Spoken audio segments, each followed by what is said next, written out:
Animal Farm by George Orwell. Read by Timothy West. Mr. Jones of the Manor Farm had locked the hen houses for the night, but was too drunk to remember to shut the pop holes. With the ring of light from his lantern dancing from side to side, he lurched across the yard, kicked off his boots at the back door, drew himself a last glass of beer from the barrel in the scullery, and made his way up to bed, where Mrs. Jones was already snoring. As soon as the light in the bedroom went out, there was a stirring and a fluttering all through the farm buildings. Word had gone round during the day that old Major, the prize middle white boar, had had a strange dream on the previous night, and wished to communicate it to the other animals. It had been agreed that they should all meet in the big barn as soon as Mr. Jones was safely out of the way. Old Major, so he was always called, though the name under which he had been exhibited was Willington Beauty, was so highly regarded on the farm that everyone was quite ready to lose an hour's sleep in order to hear what he had to say. At one end of the big barn, on a sort of raised platform, Major was already ensconced on his bed of straw, under a lantern which hung from a beam. He was 12 years old, and had lately grown rather stout, but he was still a majestic-looking pig, with a wise and benevolent appearance, in spite of the fact that his tushes had never been cut.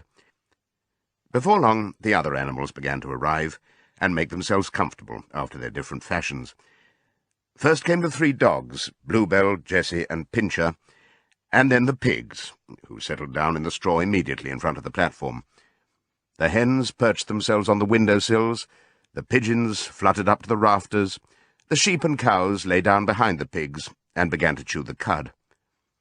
The 2 cart horses, Boxer and Clover, came in together, walking very slowly, and setting down their vast hairy hoofs with great care, lest there should be some small animal concealed in the straw. Clover was a stout, motherly mare approaching middle life, who had never quite got her figure back after her 4th foal. Boxer was an enormous beast, nearly 18 hands high, and as strong as any 2 ordinary horses put together. A white stripe down his nose gave him a somewhat stupid appearance, and in fact he was not of first-rate intelligence, but he was universally respected for his steadiness of character and tremendous powers of work. After the horses came Muriel, the white goat, and Benjamin, the donkey. Benjamin was the oldest animal on the farm, and the worst-tempered. He seldom talked, and when he did it was usually to make some cynical remark. For instance, he would say that God had given him a tail to keep the flies off, but that he would sooner have had no tail and no flies. Alone among the animals on the farm, he never laughed. If asked why, he would say that he saw nothing to laugh at. Nevertheless, without openly admitting it, he was devoted to Boxer. The 2 of them usually spent their Sundays together in the small paddock beyond the orchard, grazing side by side and never speaking. The 2 horses had just lain down when a brood of ducklings, which had lost their mother, filed into the barn, cheeping feebly and wandering from side to side to find some place where they would not be trodden on. Clover made a sort of wall round them with her great foreleg, and the ducklings nestled down inside it and promptly fell asleep. At the last moment, Molly, the foolish, pretty white mare who drew Mr. Jones's trap, came mincing daintily in, chewing at a lump of sugar. She took a place near the front and began flirting her white mane, hoping to draw attention to the red ribbons it was plaited with. Last of all came the cat, who looked round as usual for the warmest place, and finally squeezed herself in between Boxer and Clover. There she purred contentedly throughout Major's speech, without listening to a word of what he was saying. All the animals were now present, except Moses, the tame raven, who slept on a perch behind the back door. When Major saw that they had all made themselves comfortable, and were waiting attentively, he cleared his throat and began, "Comrades, you have already heard about the strange dream that I had last night. But I will come to the dream later. I have something else to say first. I do not think, comrades, that I shall be with you for many months longer, and before I die, I feel it my duty to pass on to you such wisdom as I have acquired. I have had a long life. I have had much time for thought as I lay alone in my stall, and I think I may say that I understand the nature of life on this earth as well as any animal now living. It is about this that I wish to speak to you. Now, comrades, what is the nature of this life of ours? Let us face it, our lives are miserable, laborious, and short. We are born, we are given just so much food as will keep the breath in our bodies, and those of us who are capable of it are forced to work to the last atom of our strength. And the very instant that our usefulness has come to an end, we are slaughtered with hideous cruelty. No animal in England knows the meaning of happiness or leisure after he is a year old. No animal in England is free. The life of an animal is misery and slavery. That is the plain truth. But is this simply part of the order of nature? Is it because this land of ours is so poor that it cannot afford a decent life to those who dwell upon it? No, comrades. 1,000 times no. The soil of England is fertile. Its climate is good. It is capable of affording food in abundance to an enormously greater number of animals than now inhabit it. This single farm of ours would support 12 horses, 20 cows, hundreds of sheep, and all of them living in a comfort and a dignity that are now almost beyond our imagining. Why, then, do we continue in this miserable condition? Because nearly the whole of the produce of our labour is stolen from us by human beings. There, comrades, is the answer to all our problems. It is summed up in a single word: man. Man is the only real enemy we have. Remove man from the scene, and the root cause of hunger and overwork is abolished forever. Man is the only creature that consumes without producing. He does not give milk, he does not lay eggs, he is too weak to pull the plough, he cannot run fast enough to catch rabbits, yet he is lord of all the animals. He sets them to work, he gives back to them the bare minimum that will prevent them from starving, and the rest he keeps for himself. Our labour tills the soil, our dung fertilizes it, and yet there is not one of us that owns more than his bare skin. You cows that I see before me, how many thousands of gallons of milk have you given during this last year? And what has happened to that milk which should have been breeding up sturdy calves? Every drop of it has gone down the throats of our enemies. And you hens, how many eggs have you laid in this last year, and how many of those eggs ever hatched into chickens? The rest have all gone to market to bring in money for Jones and his men. And you, Clover, where are those 4 foals you bore, who should have been the support and pleasure of your old age? Each was sold at a year old. You will never see one of them again. In return for your 4 confinements and all your labour in the fields, what have you ever had except your bare rations and a stall? And even the miserable lives we lead are not allowed to reach their natural span. For myself, I do not grumble, for I am one of the lucky ones. I am 12 years old, and have had over 400 children. Such is the natural life of a pig. But no animal escapes the cruel knife in the end. You young porkers who are sitting in front of me, every one of you will scream your lives out at the block within a year. To that horror we all must come. Cows, pigs, hens, sheep, everyone. Even the horses and the dogs have no better fate. You, Boxer, the very day that those great muscles of yours lose their power, Jones will sell you to the knacker, who will cut your throat and boil you down for the foxhounds. As for the dogs, when they grow old and toothless, Jones ties a brick round their necks and drowns them in the nearest pond. Is it not crystal clear, then, comrades, that all the evils of this life of ours spring from the tyranny of human beings? Only get rid of man, and the produce of our labour would be our own. Almost overnight we could become rich and free. What, then, must we do? Why, work night and day, body and soul, for the overthrow of the human race. That is my message to you, comrades. Rebellion. I do not know when that rebellion will come. It might be in a week, or in 100 years. But I know, as surely as I see this straw beneath my feet, that sooner or later justice will be done. Fix your eyes on that, comrades, throughout the short remainder of your lives. And above all, pass on this message of mine to those who come after you, so that future generations shall carry on the struggle until it is victorious. And remember, comrades, your resolution must never falter. No argument must lead you astray. Never listen when they tell you that man and the animals have a common interest, that the prosperity of the one is the prosperity of the others. It is all lies. Man serves the interests of no creature except himself.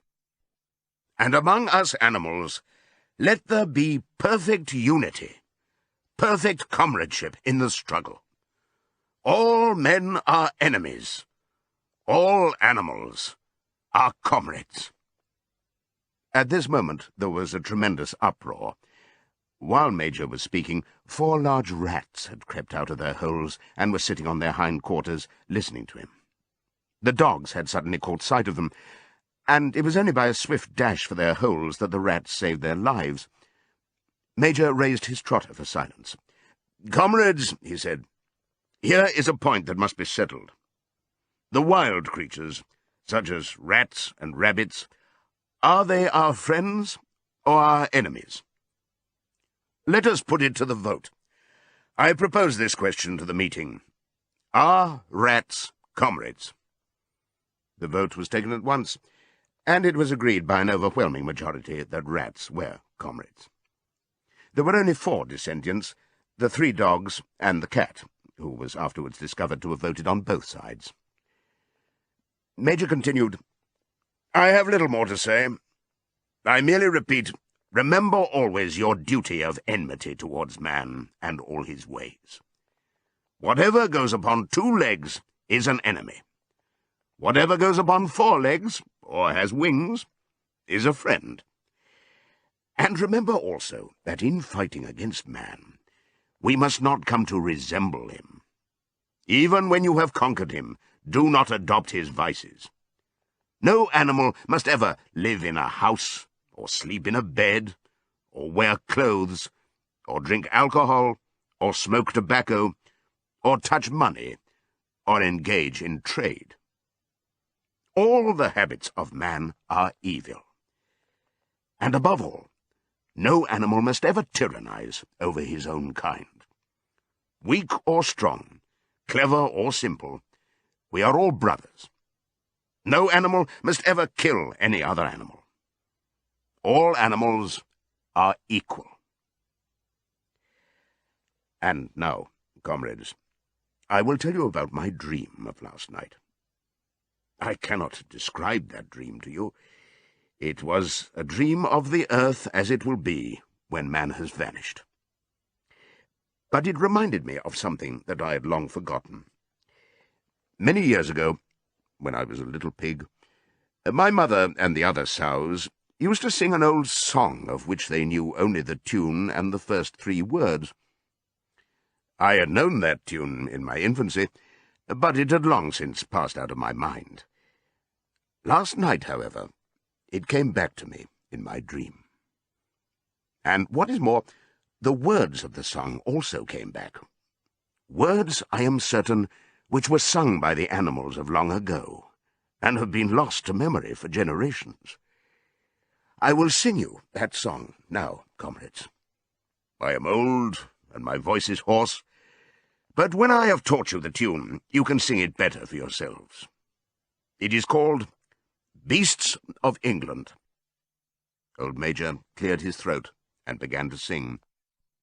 As he had said, his voice was hoarse, but he sang well enough, and it was a stirring tune, something between Clementine and La Cucaracha. The words ran, "Beasts of England, beasts of Ireland, beasts of every land and clime, hearken to my joyful tidings of the golden future time. Soon or late the day is coming, tyrant man shall be o'erthrown, and the fruitful fields of England shall be trod by beasts alone. Rings shall vanish from our noses, and the harness from our back. Bit and spur shall rust forever, cruel whips no more shall crack.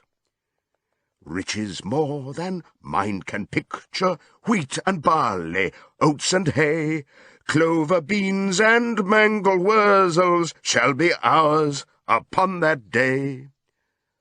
Bright will shine the fields of England, purer shall its waters be, sweeter yet shall blow its breezes on the day that sets us free.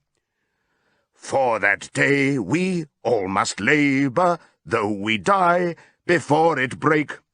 Cows and horses, geese and turkeys, all must toil for freedom's sake. Beasts of England, beasts of Ireland, beasts of every land and clime, hearken well and spread my tidings of the golden future time." The singing of this song threw the animals into the wildest excitement. Almost before Major had reached the end, they had begun singing it for themselves. Even the stupidest of them had already picked up the tune and a few of the words, and as for the clever ones, such as the pigs and dogs, they had the entire song by heart within a few minutes. And then, after a few preliminary tries, the whole farm burst out into Beasts of England in tremendous unison. The cows lowed it, the dogs whined it, the sheep bleated it, the horses whinnied it, the ducks quacked it. They were so delighted with the song that they sang it right through 5 times in succession, and might have continued singing it all night if they had not been interrupted. Unfortunately, the uproar awoke Mr. Jones, who sprang out of bed, making sure that there was a fox in the yard. He seized the gun which had always stood in a corner of his bedroom, and let fly a charge of No. 6 shot into the darkness. The pellets buried themselves in the wall of the barn, and the meeting broke up hurriedly. Everyone fled to his own sleeping place. The birds jumped onto their perches, the animals settled down in the straw, and the whole farm was asleep in a moment. 3 nights later, old Major died peacefully in his sleep. His body was buried at the foot of the orchard. This was early in March. During the next 3 months, there was much secret activity. Major's speech had given to the more intelligent animals on the farm a completely new outlook on life. They did not know when the rebellion predicted by Major would take place. They had no reason for thinking that it would be within their own lifetime, but they saw clearly that it was their duty to prepare for it. The work of teaching and organizing the others fell naturally upon the pigs, who were generally recognized as being the cleverest of the animals. Preeminent among the pigs were 2 young boars named Snowball and Napoleon, whom Mr. Jones was breeding up for sale. Napoleon was a large, rather fierce-looking Berkshire boar, the only Berkshire on the farm. Not much of a talker, but with a reputation for getting his own way. Snowball was a more vivacious pig than Napoleon, quicker in speech and more inventive, but was not considered to have the same depth of character. All the other male pigs on the farm were porkers. The best known among them was a small fat pig named Squealer, with very round cheeks, twinkling eyes, nimble movements, and a shrill voice. He was a brilliant talker, and when he was arguing some difficult point, he had a way of skipping from side to side and whisking his tail, which was somehow very persuasive. The others said of Squealer that he could turn black into white. These 3 had elaborated old Major's teachings into a complete system of thought, to which they gave the name of animalism. Several nights a week, after Mr. Jones was asleep, they held secret meetings in the barn and expounded the principles of animalism to the others. At the beginning, they met with much stupidity and apathy. Some of the animals talked of the duty of loyalty to Mr. Jones, whom they referred to as Master, or made elementary remarks such as, "Mr. Jones feeds us. If he were gone, we should starve to death." Others asked such questions as, "Why should we care what happens after we are dead?" Or, "If this rebellion is to happen anyway, what difference does it make whether we work for it or not?" And the pigs had great difficulty in making them see that this was contrary to the spirit of animalism. The stupidest questions of all were asked by Molly, the white mare. The very first question she asked Snowball was, "Will there still be sugar after the rebellion?" "No," said Snowball firmly. "We have no means of making sugar on this farm. Besides, you do not need sugar. You will have all the oats and hay you want." "And shall I still be allowed to wear ribbons in my mane?" asked Molly. "Comrade," said Snowball, "those ribbons that you are so devoted to are the badge of slavery. Can you not understand that liberty is worth more than ribbons?" Molly agreed, but she did not sound very convinced. The pigs had an even harder struggle to counteract the lies put about by Moses, the tame raven. Moses, who was Mr. Jones's especial pet, was a spy and a tale-bearer, but he was also a clever talker. He claimed to know of the existence of a mysterious country called Sugar Candy Mountain, to which all animals went when they died. It was situated somewhere up in the sky, a little distance beyond the clouds, Moses said. In Sugar Candy Mountain it was Sunday 7 days a week. Clover was in season all the year round, and lump sugar and linseed cake grew on the hedges. The animals hated Moses because he told tales and did no work, but some of them believed in Sugar Candy Mountain, and the pigs had to argue very hard to persuade them that there was no such place. Their most faithful disciples were the 2 cart horses, Boxer and Clover. These two had great difficulty in thinking anything out for themselves, but having once accepted the pigs as their teachers, they absorbed everything that they were told and passed it on to the other animals by simple arguments. They were unfailing in their attendance at the secret meetings in the barn, and led the singing of Beasts of England, with which the meetings always ended. Now, as it turned out, the rebellion was achieved much earlier and more easily than anyone had expected. In past years, Mr. Jones, although a hard master, had been a capable farmer, but of late he had fallen on evil days. He had become much disheartened after losing money in a lawsuit, and had taken to drinking more than was good for him. For whole days at a time he would lounge in his Windsor chair in the kitchen, reading the newspapers, drinking, and occasionally feeding Moses on crusts of bread soaked in beer. His men were idle and dishonest. The fields were full of weeds, the buildings wanted roofing, the hedges were neglected, and the animals were underfed. June came, and the hay was almost ready for cutting. On Midsummer's Eve, which was a Saturday, Mr. Jones went into Willingdon and got so drunk at the Red Lion that he did not come back till midday on Sunday. The men had milked the cows in the early morning, and then had gone out rabbiting, without bothering to feed the animals. When Mr. Jones got back, he immediately went to sleep on the drawing-room sofa with the news of the world over his face, so that when evening came, the animals were still unfed. At last they could stand it no longer. One of the cows broke in the door of the store shed with her horn, and all the animals began to help themselves from the bins. It was just then that Mr. Jones woke up. The next moment, he and his 4 men were in the store shed with whips in their hands, lashing out in all directions. This was more than the hungry animals could bear. With one accord, though nothing of the kind had been planned beforehand, they flung themselves upon their tormentors. Jones and his men suddenly found themselves being butted and kicked from all sides. The situation was quite out of their control. They had never seen animals behave like this before, and this sudden uprising of creatures whom they were used to thrashing and maltreating just as they chose frightened them almost out of their wits. After only a moment or two, they gave up trying to defend themselves and took to their heels. A minute later, All 5 of them were in full flight down the cart track that led to the main road, with the animals pursuing them in triumph. Mrs. Jones looked out of the bedroom window, saw what was happening, hurriedly flung a few possessions into a carpet bag, and slipped out of the farm by another way. Moses sprang off his perch and flapped after her, croaking loudly. Meanwhile, the animals had chased Jones and his men out onto the road and slammed the 5-barred gate behind them. And so, almost before they knew what was happening, the rebellion had been successfully carried through. Jones was expelled, and the Manor Farm was theirs. For the first few minutes, the animals could hardly believe in their good fortune. Their first act was to gallop in a body right round the boundaries of the farm, as though to make quite sure that no human being was hiding anywhere upon it.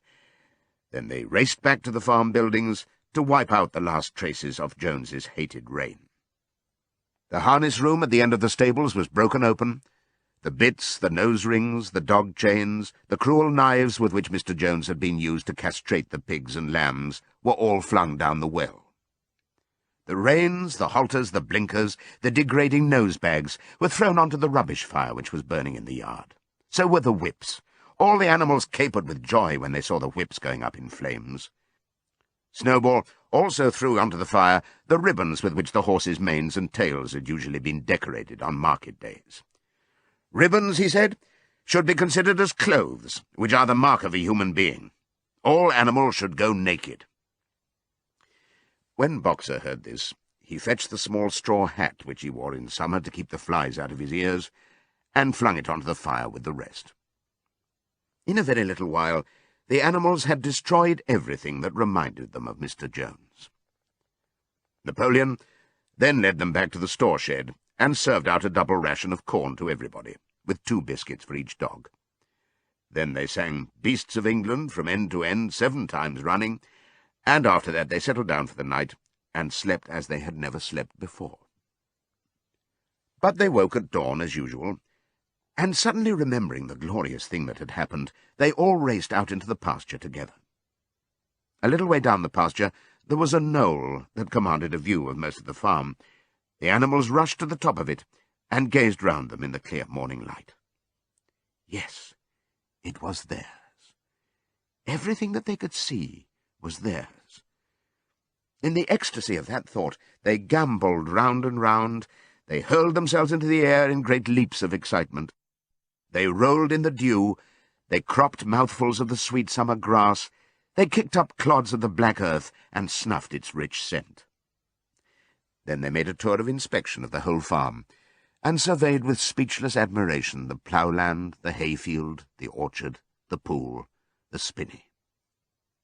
It was as though they had never seen these things before, and even now they could hardly believe that it was all their own. Then they filed back to the farm buildings, and halted in silence outside the door of the farmhouse. That was theirs too, but they were frightened to go inside. After a moment, however, Snowball and Napoleon butted the door open with their shoulders, and the animals entered in single file, walking with the utmost care for fear of disturbing anything.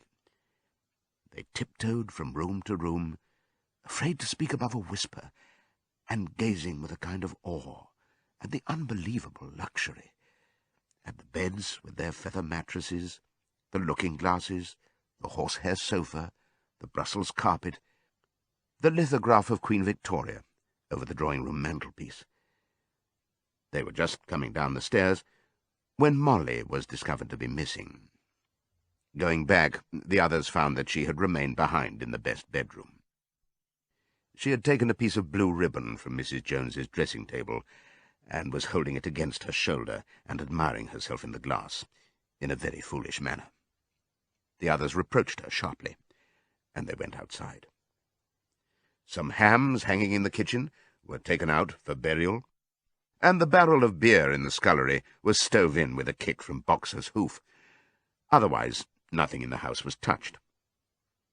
A unanimous resolution was passed on the spot that the farmhouse should be preserved as a museum. All were agreed that no animal must ever live there.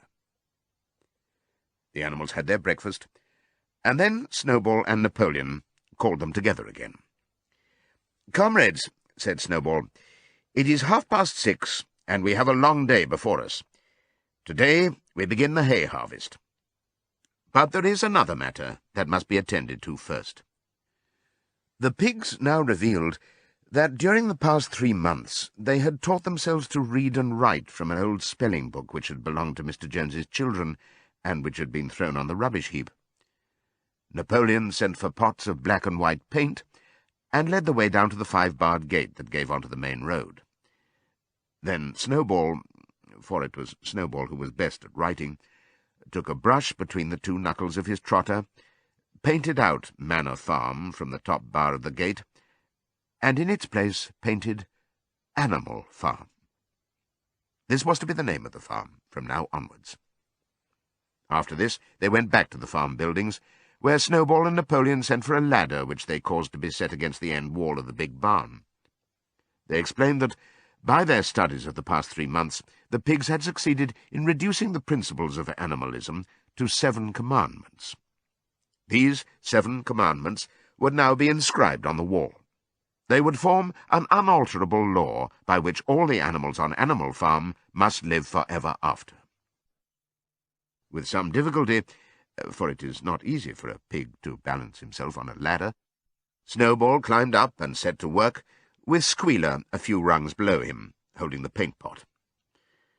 The commandments were written on the tarred wall in great white letters that could be read 30 yards away. They ran thus: The 7 Commandments. 1. Whatever goes upon 2 legs is an enemy. 2. Whatever goes upon 4 legs, or has wings, is a friend. 3. No animal shall wear clothes. 4. No animal shall sleep in a bed. 5. No animal shall drink alcohol. 6. No animal shall kill any other animal. 7. All animals are equal. It was very neatly written, and except that friend was written F-R-E-I-N-D, and one of the S's was the wrong way round, the spelling was correct all the way through. Snowball read it aloud for the benefit of the others. All the animals nodded in complete agreement, and the cleverer ones at once began to learn the commandments by heart. "Now, comrades," cried Snowball, throwing down the paintbrush, "to the hayfield. Let us make it a point of honour to get in the harvest more quickly than Jones and his men could do." But at this moment the 3 cows, who had seemed uneasy for some time past, set up a loud lowing. They had not been milked for 24 hours, and their udders were almost bursting. After a little thought, the pigs sent for buckets, and milked the cows fairly successfully, their trotters being well adapted to this task. Soon there were 5 buckets of frothy, creamy milk, at which many of the animals looked with considerable interest. "What is going to happen to all that milk?" said someone. "Jones used sometimes to mix some of it in our mash," said one of the hens. "Never mind the milk, comrades," cried Napoleon, placing himself in front of the buckets. "That will be attended to. The harvest is more important. Comrade Snowball will lead the way. I shall follow in a few minutes. Forward, comrades! The hay is waiting." So the animals trooped down to the hayfield to begin the harvest. And when they came back in the evening, it was noticed that the milk had disappeared. How they toiled and sweated to get their hay in! But their efforts were rewarded, for the harvest was an even bigger success than they had hoped. Sometimes the work was hard. The implements had been designed for human beings and not for animals, and it was a great drawback that no animal was able to use any tool that involved standing on his hind legs. But the pigs were so clever that they could think of a way round every difficulty. As for the horses, they knew every inch of the field, and in fact understood the business of mowing and raking far better than Jones and his men had ever done. The pigs did not actually work, but directed and supervised the others. With their superior knowledge, it was natural that they should assume the leadership. Boxer and Clover would harness themselves to the cutter or the horse-rake. No bits or reins were needed in these days, of course, and tramped steadily round and round the field, with a pig walking behind and calling out, "Gee up, comrade," or "Woe back, comrade," as the case might be. And every animal, down to the humblest, worked at turning the hay and gathering it. Even the ducks and hens toiled to and fro all day in the sun, carrying tiny wisps of hay in their beaks. In the end, they finished the harvest in 2 days less time than it had usually taken Jones and his men. Moreover, it was the biggest harvest that the farm had ever seen. There was no wastage whatever. The hens and ducks, with their sharp eyes, had gathered up the very last stalk, and not an animal on the farm had stolen so much as a mouthful. All through that summer, the work of the farm went like clockwork. The animals were happy as they had never conceived it possible to be. Every mouthful of food was an acute positive pleasure, now that it was truly their own food, produced by themselves and for themselves, not doled out to them by a grudging master. With the worthless parasitical human beings gone, there was more for everyone to eat. There was more leisure, too, inexperienced though the animals were. They met with many difficulties. For instance, later in the year, when they harvested the corn, they had to tread it out in the ancient style and blow away the chaff with their breath, since the farm possessed no threshing machine. But the pigs, with their cleverness, and Boxer, with his tremendous muscles, always pulled them through. Boxer was the admiration of everybody. He had been a hard worker, even in Jones's time, but now he seemed more like 3 horses than 1. There were days when the entire work of the farm seemed to rest upon his mighty shoulders. From morning to night he was pushing and pulling, always at the spot where the work was hardest. He had made an arrangement with one of the cockerels to call him in the mornings half an hour earlier than anyone else, and would put in some volunteer labour at whatever seemed to be most needed before the regular day's work began.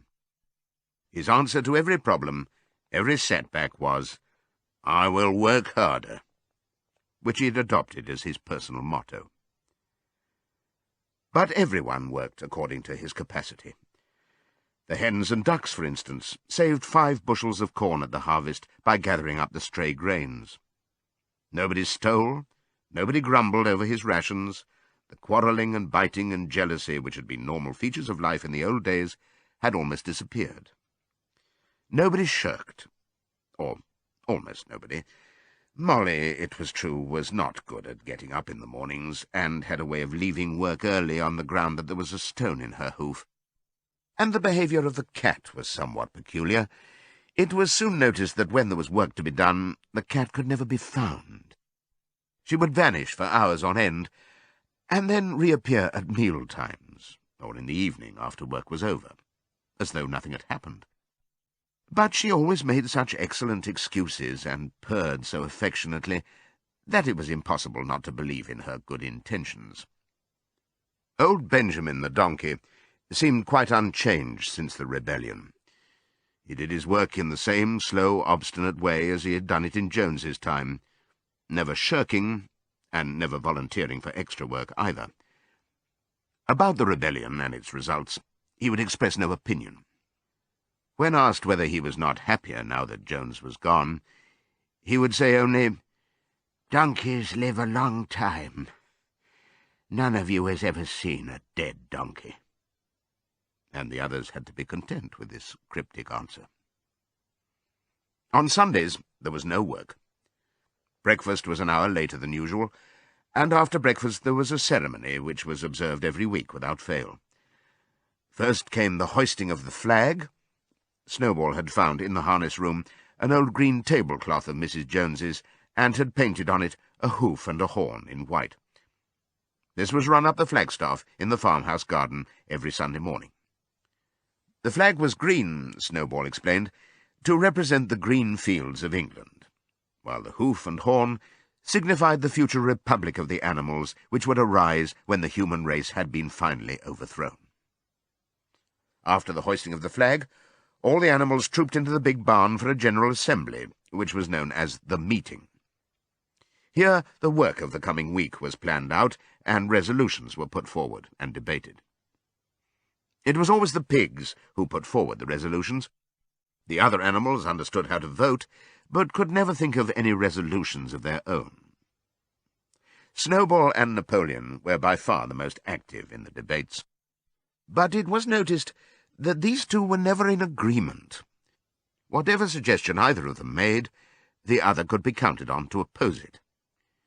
Even when it was resolved, a thing no one could object to in itself, to set aside the small paddock behind the orchard as a home of rest for animals who were past work, there was a stormy debate over the correct retiring age for each class of animal. The meeting always ended with the singing of Beasts of England, and the afternoon was given up to recreation. The pigs had set aside the harness room as a headquarters for themselves. Here, in the evenings, they studied blacksmithing, carpentering, and other necessary arts from books which they had brought out of the farmhouse. Snowball also busied himself with organizing the other animals into what he called animal committees. He was indefatigable at this. He formed the Egg Production Committee for the hens, the Clean Tails League for the cows, the Wild Comrades Re-Education Committee — the object of this was to tame the rats and rabbits — the Whiter Wool Movement for the sheep, and various others, besides instituting classes in reading and writing. On the whole, these projects were a failure. The attempt to tame the wild creatures, for instance, broke down almost immediately. They continued to behave very much as before, and when treated with generosity, simply took advantage of it. The cat joined the Re-Education Committee and was very active in it for some days. She was seen one day sitting on a roof and talking to some sparrows who were just out of her reach. She was telling them that all animals were now comrades, and that any sparrow who chose could come and perch on her paw. But the sparrows kept their distance. The reading and writing classes, however, were a great success. By the autumn, almost every animal on the farm was literate in some degree. As for the pigs, they could already read and write perfectly.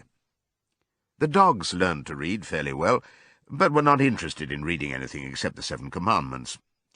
Muriel, the goat, could read somewhat better than the dogs, and sometimes used to read to the others in the evenings from scraps of newspaper which she found on the rubbish heap. Benjamin could read as well as any pig, but never exercised his faculty. So far as he knew, he said, there was nothing worth reading. Clover learned the whole alphabet, but could not put words together. Boxer could not get beyond the letter D. He would trace out A, B, C, D in the dust with his great hoof, and then would stand staring at the letters with his ears back, sometimes shaking his forelock, trying with all his might to remember what came next, and never succeeding. On several occasions, indeed, he did learn E, F, G, H, but by the time he knew them, it was always discovered that he had forgotten A, B, C, and D. Finally, he decided to be content with the first 4 letters, and used to write them out once or twice every day to refresh his memory. Molly refused to learn any but the 5 letters which spelt her own name. She would form these very neatly out of pieces of twig, and would then decorate them with a flower or two, and walk round them, admiring them. None of the other animals on the farm could get further than the letter A. It was also found that the stupider animals, such as the sheep, hens, and ducks, were unable to learn the 7 Commandments by heart. After much thought, Snowball declared that the 7 Commandments could in effect be reduced to a single maxim, namely, 4 legs good, 2 legs bad. This, he said, contained the essential principle of animalism. Whoever had thoroughly grasped it would be safe from human influences. The birds at first objected, since it seemed to them that they also had 2 legs, but Snowball proved to them that this was not so. A bird's wing, comrades, he said, is an organ of propulsion and not of manipulation. It should therefore be regarded as a leg. The distinguishing mark of man is the hand, the instrument with which he does all his mischief. The birds did not understand Snowball's long words, but they accepted his explanation, and all the humbler animals set to work to learn the new maxim by heart. 4 legs good, 2 legs bad, was inscribed on the end wall of the barn, above the 7 Commandments, and in bigger letters. When they had once got it by heart, the sheep developed a great liking for this maxim, and often as they lay in the field they would all start bleating, "4 legs good, 2 legs bad, 4 legs good, 2 legs bad," and keep it up for hours on end, never growing tired of it. Napoleon took no interest in Snowball's committees. He said that the education of the young was more important than anything that could be done for those who were already grown up. It happened that Jessie and Bluebell had both whelped soon after the hay harvest, giving birth between them to 9 sturdy puppies. As soon as they were weaned, Napoleon took them away from their mothers, saying that he would make himself responsible for their education. He took them up into a loft, which could only be reached by a ladder from the harness room, and there kept them in such seclusion that the rest of the farm soon forgot their existence. The mystery of where the milk went to was soon cleared up. It was mixed every day into the pig's mash. The early apples were now ripening, and the grass of the orchard was littered with windfalls. The animals had assumed, as a matter of course, that these would be shared out equally. One day, however, the order went forth that all the windfalls were to be collected and brought to the harness room for the use of the pigs. At this, some of the other animals murmured, but it was no use. All the pigs were in full agreement on this point, even Snowball and Napoleon.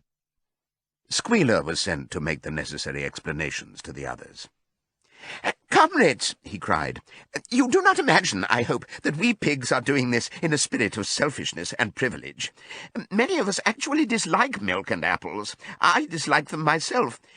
Our sole object in taking these things is to preserve our health. Milk and apples, this has been proved by science, comrades, contain substances absolutely necessary to the well-being of a pig. We pigs are brain workers. The whole management and organization of this farm depend on us. Day and night we are watching over your welfare. It is for your sake that we drink that milk and eat those apples. Do you know what would happen if we pigs failed in our duty? Jones would come back. Yes, Jones would come back.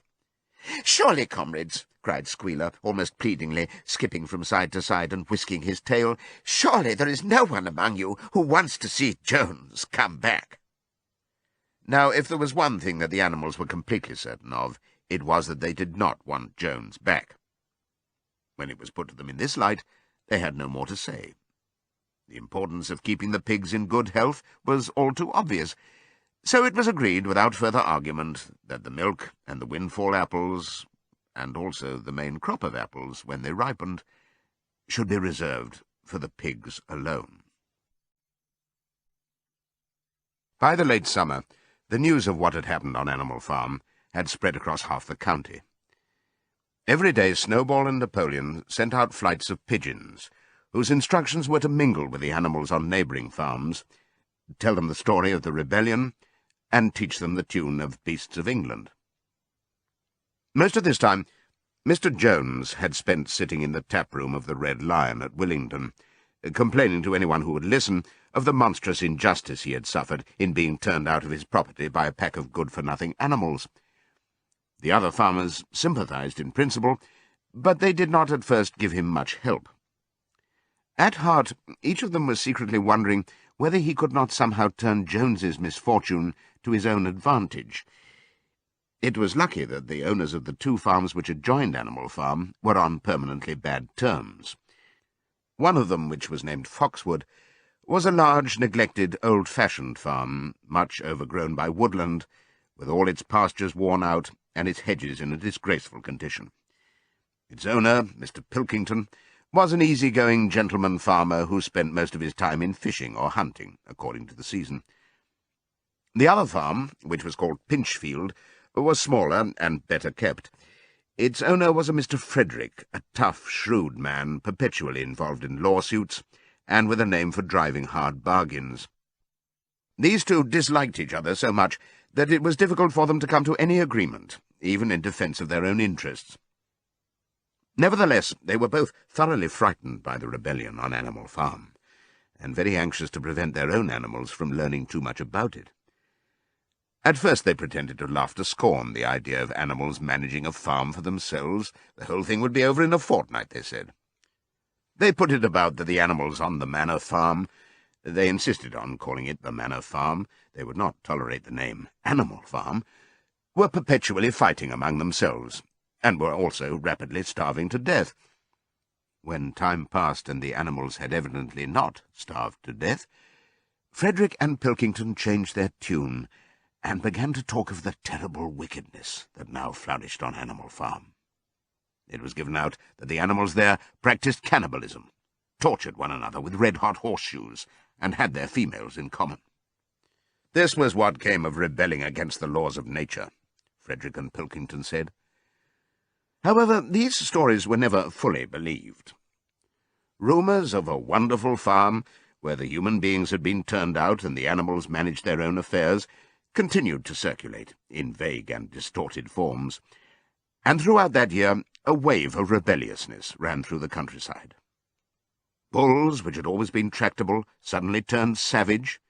Sheep broke down hedges and devoured the clover. Cows kicked the pail over.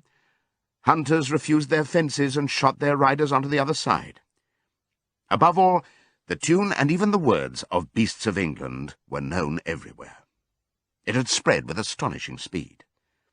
The human beings could not contain their rage when they heard this song, though they pretended to think it merely ridiculous.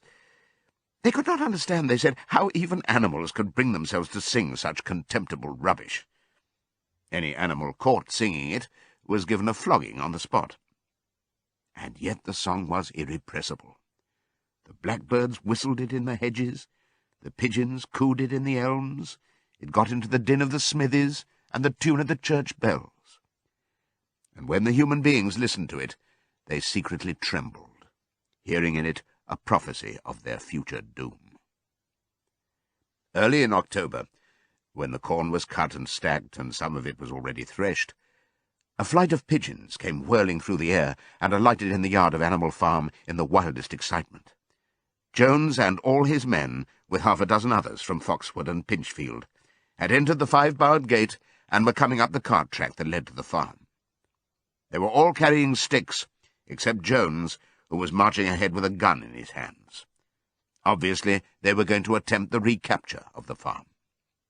This had long been expected, and all preparations had been made.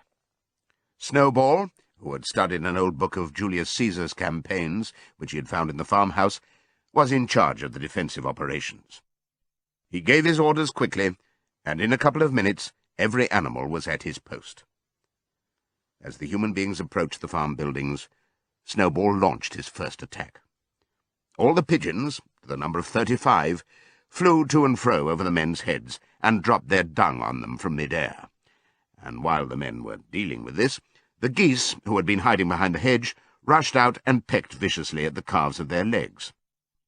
However, this was only a light skirmishing manoeuvre, intended to create a little disorder, and the men easily drove the geese off with their sticks. Snowball now launched his second line of attack.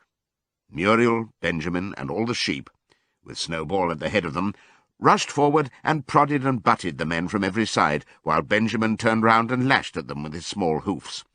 But once again the men, with their sticks and their hobnailed boots, were too strong for them, and suddenly, at a squeal from Snowball, which was the signal for retreat, all the animals turned and fled through the gateway into the yard.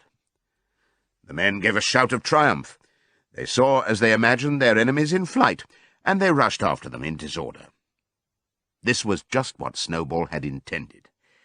As soon as they were well inside the yard, the 3 horses, the 3 cows, and the rest of the pigs, who had been lying in ambush in the cowshed, suddenly emerged in their rear, cutting them off. Snowball now gave the signal for the charge. He himself dashed straight for Jones. Jones saw him coming, raised his gun, and fired. The pellets scored bloody streaks along Snowball's back, and a sheep dropped dead. Without halting for an instant, Snowball flung his 15 stone against Jones's legs. Jones was hurled into a pile of dung, and his gun flew out of his hands. But the most terrifying spectacle of all was Boxer, rearing up on his hind legs and striking out with his great iron-shod hoofs like a stallion. His very first blow took a stable lad from Foxwood on the skull and stretched him lifeless in the mud. At the sight, several men dropped their sticks and started to run. Panic overtook them, and the next moment all the animals together were chasing them round and round the yard. They were gored, kicked, bitten, trampled on. There was not an animal on the farm that did not take vengeance on them after his own fashion. Even the cat suddenly leapt off a roof onto a cowman's shoulders and sank her claws in his neck, at which he yelled horribly. At a moment when the opening was clear, the men were glad enough to rush out of the yard and make a bolt for the main road. And so, within 5 minutes of their invasion, they were in ignominious retreat by the same way as they had come, with a flock of geese hissing after them and pecking at their calves all the way. All the men were gone, except one. Back in the yard, Boxer was pawing with his hoof at the stable lad, who lay face down in the mud, trying to turn him over. The boy did not stir. "He is dead," said Boxer sorrowfully. "I had no intention of doing that. I forgot that I was wearing iron shoes. Who will believe that I did not do this on purpose?" "No sentimentality, comrade," cried Snowball, from whose wounds the blood was still dripping. "War is war. The only good human being is a dead one." "I have no wish to take life. Not even human life," repeated Boxer, and his eyes were full of tears. "Where is Molly?" exclaimed somebody. Molly, in fact, was missing. For a moment there was great alarm. It was feared that the men might have harmed her in some way, or even carried her off with them. In the end, however, she was found hiding in her stall, with her head buried among the hay in the manger. She had taken to flight as soon as the gun went off, and when the others came back from looking for her, it was to find that the stable lad, who in fact was only stunned, had already recovered and made off. The animals had now reassembled in the wildest excitement, each recounting his own exploits in the battle at the top of his voice. An impromptu celebration of the victory was held immediately. The flag was run up, and Beasts of England was sung a number of times. Then the sheep who had been killed was given a solemn funeral, a hawthorn bush being planted on her grave. At the graveside, Snowball made a little speech, emphasizing the need for all animals to be ready to die for Animal Farm if need be. The animals decided unanimously to create a military decoration, Animal Hero First Class, which was conferred there and then on Snowball and Boxer. It consisted of a brass medal. They were really some old horse brasses, which had been found in the harness room, to be worn on Sundays and holidays. There was also Animal Hero Second Class, which was conferred posthumously on the dead sheep. There was much discussion as to what the battle should be called. In the end, it was named the Battle of the Cowshed, since that was where the ambush had been sprung. Mr. Jones's gun had been found lying in the mud, and it was known that there was a supply of cartridges in the farmhouse. It was decided to set the gun up at the foot of the flagstaff, like a piece of artillery, and to fire it twice a year, once on October the 12th, the anniversary of the Battle of the Cowshed, and once on Midsummer Day, the anniversary of the rebellion. As winter drew on, Molly became more and more troublesome. She was late for work every morning, and excused herself by saying that she had overslept, and she complained of mysterious pains, although her appetite was excellent. On every kind of pretext she would run away from work and go to the drinking pool, where she would stand foolishly gazing at her own reflection in the water. But there were also rumours of something more serious. One day, as Molly strolled blithely into the yard, flirting her long tail and chewing at a stalk of hay, Clover took her aside. "Molly," she said, "I have something very serious to say to you. This morning I saw you looking over the hedge that divides Animal Farm from Foxwood. One of Mr. Pilkington's men was standing on the other side of the hedge, and I was a long way away, but I'm almost certain I saw this. He was talking to you, and you were allowing him to stroke your nose. What does that mean, Molly?" "It didn't. I wasn't. It isn't true," cried Molly, beginning to prance about and paw the ground. "Molly, look me in the face. Do you give me your word of honour that that man was not stroking your nose?" "It isn't true," repeated Molly, but she could not look Clover in the face, and the next moment she took to her heels and galloped away into the field. A thought struck Clover. Without saying anything to the others, she went to Molly's stall and turned over the straw with her hoof. Hidden under the straw was a little pile of lump sugar and several bunches of ribbon of different colours. 3 days later, Molly disappeared. For some weeks, nothing was known of her whereabouts. Then the pigeons reported that they had seen her on the other side of Willingdon. She was between the shafts of a smart dog-cart, painted red and black, which was standing outside a public house. A fat, red-faced man in check breeches and gaiters, who looked like a publican, was stroking her nose and feeding her with sugar. Her coat was newly clipped, and she wore a scarlet ribbon round her forelock. She appeared to be enjoying herself, so the pigeons said. None of the animals ever mentioned Molly again. In January, there came bitterly hard weather. The earth was like iron, and nothing could be done in the fields. Many meetings were held in the big barn, and the pigs occupied themselves with planning out the work of the coming season. It had come to be accepted that the pigs, who were manifestly cleverer than the other animals, should decide all questions of farm policy, though their decisions had to be ratified by a majority vote. This arrangement would have worked well enough if it had not been for the disputes between Snowball and Napoleon. These two disagreed at every point where disagreement was possible. If one of them suggested sowing a bigger acreage with barley, the other was certain to demand a bigger acreage of oats, and if one of them said that such and such a field was just right for cabbages, the other would declare that it was useless for anything except roots. Each had his own following, and there were some violent debates. At the meetings, Snowball often won over the majority by his brilliant speeches, but Napoleon was better at canvassing support for himself in between times. He was especially successful with the sheep. Of late the sheep had taken to bleating, "4 legs good, 2 legs bad," both in and out of season, and they often interrupted the meeting with this. It was noticed that they were especially liable to break into 4 legs good, 2 legs bad at crucial moments in Snowball's speeches.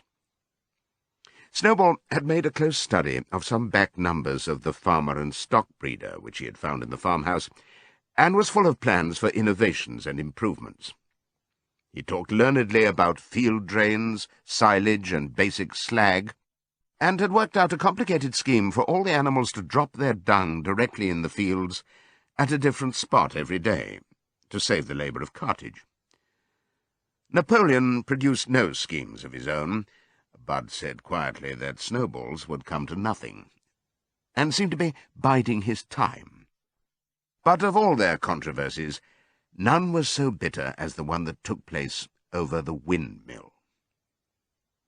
In the long pasture, not far from the farm buildings, there was a small knoll, which was the highest point on the farm. After surveying the ground, Snowball declared that this was just the place for a windmill, which could be made to operate a dynamo and supply the farm with electrical power. This would light the stalls and warm them in winter, and would also run a circular saw, a chaff cutter, a mangle slicer, and an electric milking machine. The animals had never heard of anything of this kind before, for the farm was an old-fashioned one and had only the most primitive machinery, and they listened in astonishment, while Snowball conjured up pictures of fantastic machines which would do their work for them, while they grazed at their ease in the fields, or improved their minds with reading and conversation. Side 2. Within a few weeks, Snowball's plans for the windmill were fully worked out. The mechanical details came mostly from 3 books which had belonged to Mr. Jones: 1,000 Useful Things to Do About the House, Every Man His Own Bricklayer, and Electricity for Beginners. Snowball used as his study a shed which had once been used for incubators and had a smooth wooden floor suitable for drawing on. He was closeted there for hours at a time. With his books held open by a stone, and with a piece of chalk gripped between the knuckles of his trotter, he would move rapidly to and fro, drawing in line after line, and uttering little whimpers of excitement. Gradually the plans grew into a complicated mass of cranks and cog-wheels, covering more than half the floor, which the other animals found completely unintelligible, but very impressive. All of them came to look at Snowball's drawings at least once a day. Even the hens and ducks came, and were at pains not to tread on the chalk marks. Only Napoleon held aloof. He had declared himself against the windmill from the start. One day, however, he arrived unexpectedly to examine the plans. He walked heavily round the shed, looked closely at every detail of the plans, and snuffed at them once or twice, then stood for a little while contemplating them out of the corner of his eye. Then suddenly he lifted his leg, urinated over the plans, and walked out without uttering a word. The whole farm was deeply divided on the subject of the windmill. Snowball did not deny that to build it would be a difficult business. Stone would have to be quarried and built up into walls, then the sails would have to be made, and after that there would be need for dynamos and cables. How these were to be procured, Snowball did not say, but he maintained that it could all be done in a year, and thereafter, he declared, so much labour would be saved that the animals would only need to work 3 days a week. Napoleon, on the other hand, argued that the great need of the moment was to increase food production, and that if they wasted time on the windmill, they would all starve to death. The animals formed themselves into 2 factions, under the slogans, "Vote for Snowball and the 3-day week," and "Vote for Napoleon and the full manger." Benjamin was the only animal who did not side with either faction. He refused to believe either that food would become more plentiful, or that the windmill would save work. Windmill or no windmill, he said, life would go on as it had always gone on. That is, badly. Apart from the disputes over the windmill, there was the question of the defence of the farm. It was fully realized that though the human beings had been defeated in the Battle of the Cowshed, they might make another and more determined attempt to recapture the farm and reinstate Mr. Jones. They had all the more reason for doing so, because the news of their defeat had spread across the countryside and made the animals on the neighbouring farms more restive than ever. As usual, Snowball and Napoleon were in disagreement. According to Napoleon, what the animals must do was to procure firearms and train themselves in the use of them. According to Snowball, they must send out more and more pigeons and stir up rebellion among the animals on the other farms. The one argued that if they could not defend themselves, they were bound to be conquered. The other argued that if rebellions happened everywhere, they would have no need to defend themselves. The animals listened first to Napoleon, then to Snowball, and could not make up their minds which was right. Indeed, they always found themselves in agreement with the one who was speaking at the moment. At last the day came when Snowball's plans were completed. At the meeting on the following Sunday, the question of whether or not to begin work on the windmill was to be put to the vote. When the animals had assembled in the big barn, Snowball stood up and, though occasionally interrupted by bleating from the sheep, set forth his reasons for advocating the building of the windmill. Then Napoleon stood up to reply. He said very quietly that the windmill was nonsense, and that he advised nobody to vote for it, and promptly sat down again. He had spoken for barely 30 seconds, and seemed almost indifferent as to the effect he produced.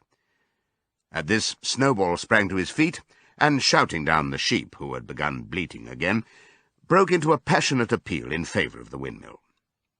Until now, the animals had been about equally divided in their sympathies, but in a moment Snowball's eloquence had carried them away. In glowing sentences he painted a picture of Animal Farm as it might be when sordid labour was lifted from the animals' backs. His imagination had now run far beyond chaff-cutters and turnip slicers. Electricity, he said, could operate threshing machines, ploughs, harrows, rollers and reapers and binders, besides supplying every stall with its own electric light, hot and cold water, and an electric heater. By the time he'd finished speaking, there was no doubt as to which way the vote would go. But just at this moment, Napoleon stood up and, casting a peculiar sidelong look at Snowball, uttered a high-pitched whimper of a kind no one had ever heard him utter before. At this, there was a terrible baying sound outside, and 9 enormous dogs wearing brass-studded collars came bounding into the barn. They dashed straight for Snowball, who only sprang from his place just in time to escape their snapping jaws. In a moment he was out of the door, and they were after him. Too amazed and frightened to speak, all the animals crowded through the door to watch the chase. Snowball was racing across the long pasture that led to the road. He was running as only a pig can run, but the dogs were close on his heels. Suddenly he slipped, and it seemed certain that they had him. Then he was up again, running faster than ever. Then the dogs were gaining on him again. One of them all but closed his jaws on Snowball's tail, but Snowball whisked it free just in time. Then he put on an extra spurt, and with a few inches to spare, slipped through a hole in the hedge and was seen no more. Silent and terrified, the animals crept back into the barn. In a moment the dogs came bounding back. At first, no one had been able to imagine where these creatures came from, but the problem was soon solved. They were the puppies whom Napoleon had taken away from their mothers and reared privately. Though not yet full grown, they were huge dogs, and as fierce-looking as wolves. They kept close to Napoleon. It was noticed that they wagged their tails to him in the same way as the other dogs had been used to do to Mr. Jones. Napoleon, with the dogs following him, now mounted onto the raised portion of the floor where Major had previously stood to deliver his speech. He announced that from now on the Sunday morning meetings would come to an end. They were unnecessary, he said, and wasted time. In future, all questions relating to the working of the farm would be settled by a special committee of pigs, presided over by himself. These would meet in private and afterwards communicate their decisions to the others. The animals would still assemble on Sunday mornings to salute the flag, sing Beasts of England, and receive their orders for the week, but there would be no more debates. In spite of the shock that Snowball's expulsion had given them, the animals were dismayed by this announcement. Several of them would have protested if they could have found the right arguments. Even Boxer was vaguely troubled. He set his ears back, shook his forelock several times, and tried hard to marshal his thoughts, but in the end he could not think of anything to say. Some of the pigs themselves, however, were more articulate. 4 young porkers in the front row uttered shrill squeals of disapproval, and all 4 of them sprang to their feet and began speaking at once. But suddenly the dogs sitting round Napoleon let out deep, menacing growls, and the pigs fell silent and sat down again. Then the sheep broke out into a tremendous bleating of 4 legs good, 2 legs bad, which went on for nearly a quarter of an hour and put an end to any chance of discussion. Afterwards, Squealer was sent round the farm to explain the new arrangement to the others. "Comrades," he said, "I trust that every animal here appreciates the sacrifice that Comrade Napoleon has made in taking this extra labour upon himself. Do not imagine, comrades, that leadership is a pleasure. On the contrary, it is a deep and heavy responsibility. No one believes more firmly than Comrade Napoleon that all animals are equal. He would be only too happy to let you make your decisions for yourselves. But sometimes you might make the wrong decisions, comrades, and then where should we be? Suppose you had decided to follow Snowball, with his moonshine of windmills. Snowball, who, as we now know, was no better than a criminal." "He fought bravely at the Battle of the Cowshed," said somebody. "Bravery is not enough," said Squealer. "Loyalty and obedience are more important. And as to the Battle of the Cowshed, I believe the time will come when we shall find that Snowball's part in it was much exaggerated. Discipline, comrades, iron discipline, that is the watchword for today. One false step, and our enemies would be upon us. Surely, comrades, you do not want Jones back." Once again, this argument was unanswerable. Certainly the animals did not want Jones back.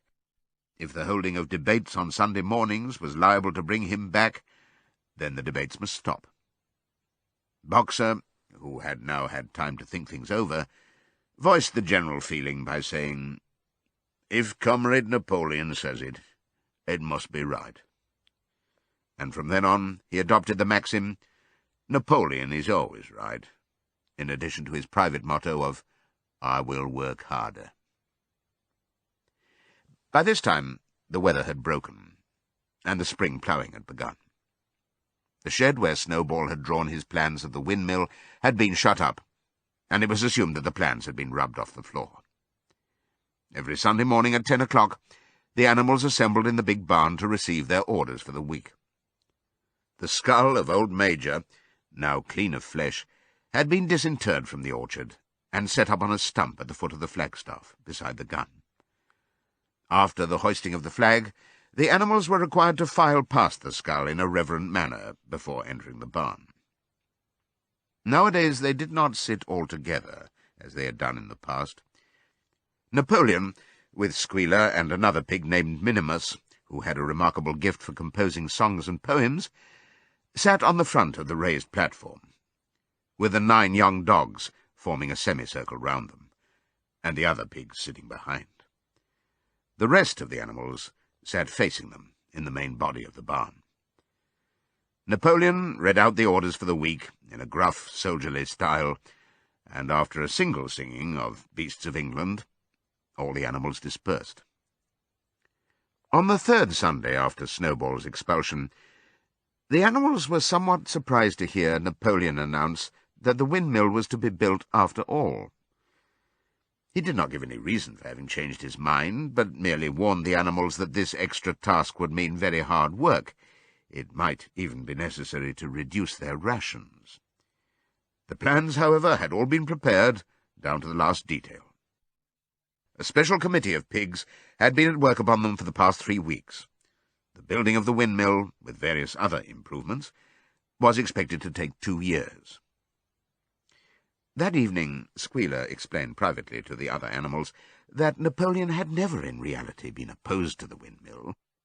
On the contrary, it was he who had advocated it in the beginning, and the plan which Snowball had drawn on the floor of the incubator shed had actually been stolen from among Napoleon's papers. The windmill was, in fact, Napoleon's own creation. Why, then, asked somebody, had he spoken so strongly against it? Here Squealer looked very sly. That, he said, was Comrade Napoleon's cunning. He had seemed to oppose the windmill simply as a manoeuvre to get rid of Snowball, who was a dangerous character and a bad influence. Now that Snowball was out of the way, the plan could go forward without his interference. This, said Squealer, was something called tactics. He repeated a number of times, "Tactics, comrades, tactics!" skipping round and whisking his tail with a merry laugh. The animals were not certain what the word meant, but Squealer spoke so persuasively, and the 3 dogs who happened to be with him growled so threateningly, that they accepted his explanation without further questions. All that year the animals worked like slaves, but they were happy in their work. They grudged no effort or sacrifice, well aware that everything they did was for the benefit of themselves and those of their kind who would come after them, and not for a pack of idle, thieving human beings. Throughout the spring and summer they worked a 60-hour week, and in August Napoleon announced that there would be work on Sunday afternoons as well. This work was strictly voluntary, but any animal who absented himself from it would have his rations reduced by half. Even so, it was found necessary to leave certain tasks undone. The harvest was a little less successful than in the previous year, and 2 fields which should have been sown with roots in the early summer were not sown because the ploughing had not been completed early enough. It was possible to foresee that the coming winter would be a hard one. The windmill presented unexpected difficulties. There was a good quarry of limestone on the farm, and plenty of sand and cement had been found in one of the outhouses, so that all the materials for building were at hand. But the problem the animals could not at first solve was how to break up the stone into pieces of suitable size. There seemed no way of doing this except with picks and crowbars, which no animal could use because no animal could stand on its hind legs. Only after weeks of vain effort did the right idea occur to somebody, namely to utilize the force of gravity. Huge boulders, far too big to be used as they were lying all over the bed of the quarry. The animals lashed ropes round these, and then all together, cows, horses, sheep, any animal that could lay hold of the rope, even the pigs sometimes joined in at critical moments, they dragged them with desperate slowness up the slope to the top of the quarry, where they were toppled over the edge to shatter to pieces below. Transporting the stone, when it was once broken, was comparatively simple. The horses carried it off in cartloads, the sheep dragged single blocks, even Muriel and Benjamin yoked themselves into an old governess cart and did their share. By late summer, a sufficient store of stone had accumulated, and then the building began, under the superintendence of the pigs. But it was a slow, laborious process. Frequently it took a whole day of exhausting effort to drag a single boulder to the top of the quarry, and sometimes, when it was pushed over the edge, it failed to break. Nothing could have been achieved without Boxer, whose strength seemed equal to that of all the rest of the animals put together. When the boulder began to slip, and the animals cried out in despair at finding themselves dragged down the hill, it was always Boxer who strained himself against the rope and brought the boulder to a stop. To see him toiling up the slope, inch by inch, his breath coming fast, the tips of his hoofs clawing at the ground, and his great sides matted with sweat, filled everyone with admiration. Clover warned him sometimes to be careful not to overstrain himself, but Boxer would never listen to her. His two slogans, "I will work harder," and "Napoleon is always right," seemed to him a sufficient answer to all problems. He had made arrangements with the cockerel to call him 3/4 of an hour earlier in the mornings instead of half an hour. And in his spare moments, of which there were not many nowadays, he would go alone to the quarry, collect a load of broken stone, and drag it down to the site of the windmill unassisted. The animals were not badly off throughout that summer, in spite of the hardness of their work. If they had no more food than they had had in Jones's day, at least they did not have less. The advantage of only having to feed themselves and not having to support 5 extravagant human beings as well was so great that it would have taken a lot of failures to outweigh it. And in many ways the animal method of doing things was more efficient and saved labour. Such jobs as weeding, for instance, could be done with a thoroughness impossible to human beings. And again, since no animal now stole, it was unnecessary to fence off pasture from arable land, which saved a lot of labour on the upkeep of hedges and gates. Nevertheless, as the summer wore on, various unforeseen shortages began to make themselves felt.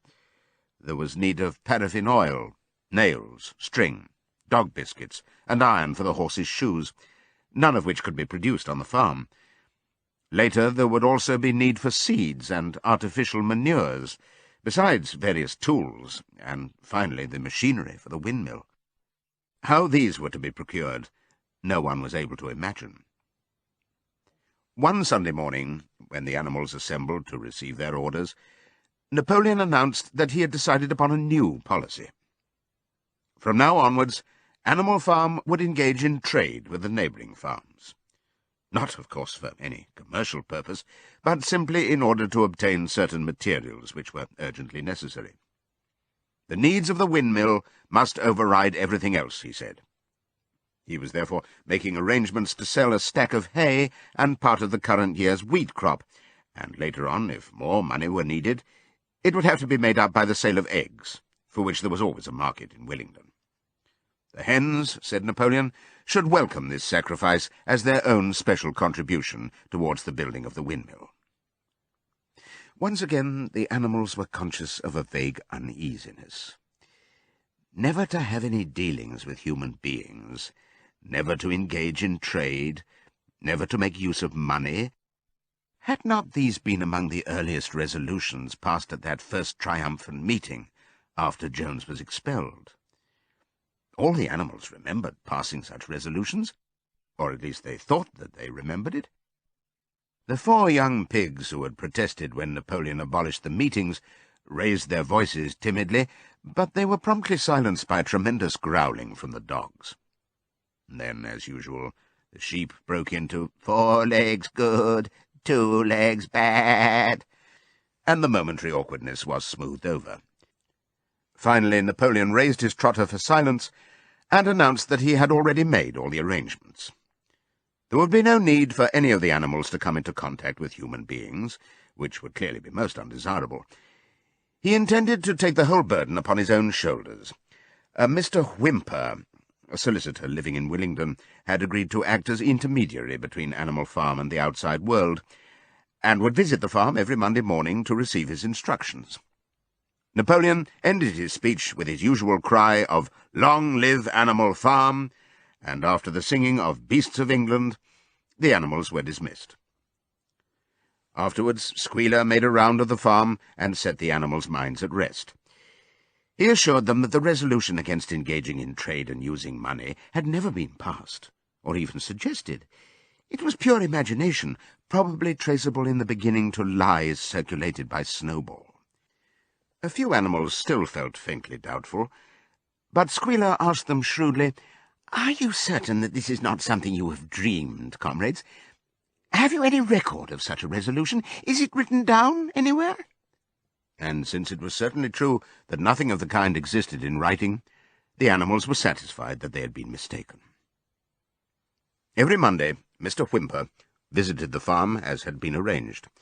He was a sly-looking little man with side whiskers, a solicitor in a very small way of business, but sharp enough to have realized earlier than anyone else that Animal Farm would need a broker, and that the commissions would be worth having. The animals watched his coming and going with a kind of dread, and avoided him as much as possible. Nevertheless, the sight of Napoleon on all fours delivering orders to Whymper, who stood on 2 legs, roused their pride and partly reconciled them to the new arrangement. Their relations with the human race were now not quite the same as they had been before. The human beings did not hate Animal Farm any less now that it was prospering. Indeed, they hated it more than ever. Every human being held it as an article of faith that the farm would go bankrupt sooner or later, and above all that the windmill would be a failure. They would meet in the public houses and prove to one another by means of diagrams that the windmill was bound to fall down, or that if it did stand up, then that it would never work. And yet, against their will, they had developed a certain respect for the efficiency with which the animals were managing their own affairs.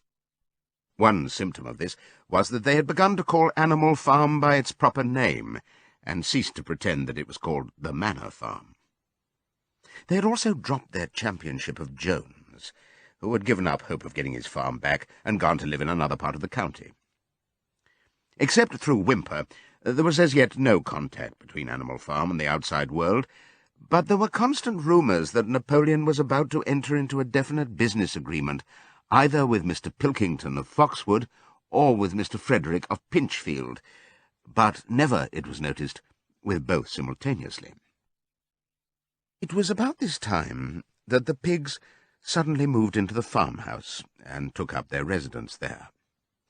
Again, the animals seemed to remember that a resolution against this had been passed in the early days, and again Squealer was able to convince them that this was not the case.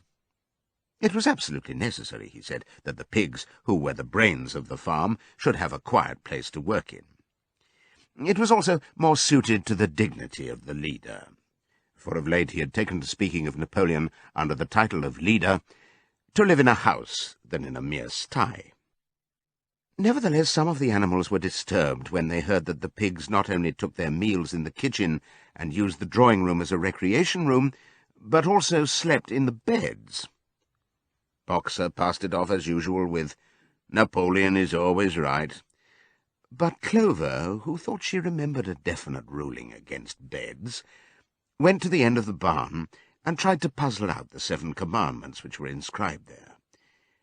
Finding herself unable to read more than individual letters, She fetched Muriel. "Muriel," she said, "read me the fourth commandment. Does it not say something about never sleeping in a bed?" With some difficulty, Muriel spelt it out. "It says, 'No animal shall sleep in a bed with sheets,'" she announced finally. Curiously enough, Clover had not remembered that the fourth commandment mentioned sheets, but as it was there on the wall, it must have done so. And Squealer, who happened to be passing at this moment, attended by 2 or 3 dogs, was able to put the whole matter in its proper perspective. "You have heard, then, comrades," he said, "that we pigs now sleep in the beds of the farmhouse. And why not? You did not suppose, surely, that there was ever a ruling against beds? A bed merely means a place to sleep in. A pile of straw in a stall is a bed, properly regarded. The rule was against sheets, which are a human invention. We have removed the sheets from the farmhouse beds and sleep between blankets.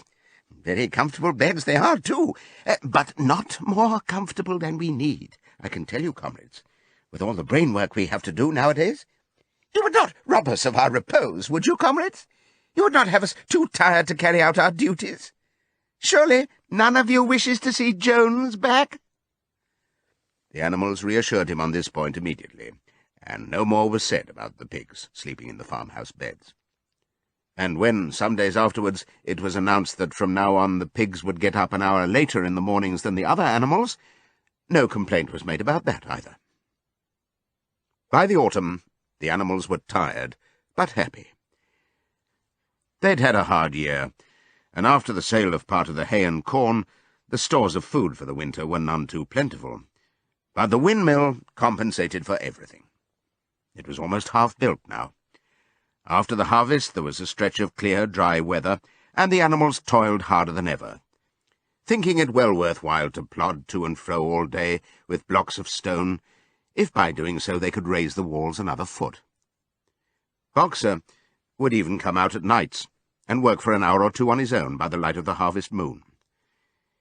In their spare moments the animals would walk round and round the half-finished mill, admiring the strength and perpendicularity of its walls, and marvelling that they should ever have been able to build anything so imposing. Only old Benjamin refused to grow enthusiastic about the windmill, though, as usual, he would utter nothing beyond the cryptic remark that donkeys live a long time. November came, with raging southwest winds.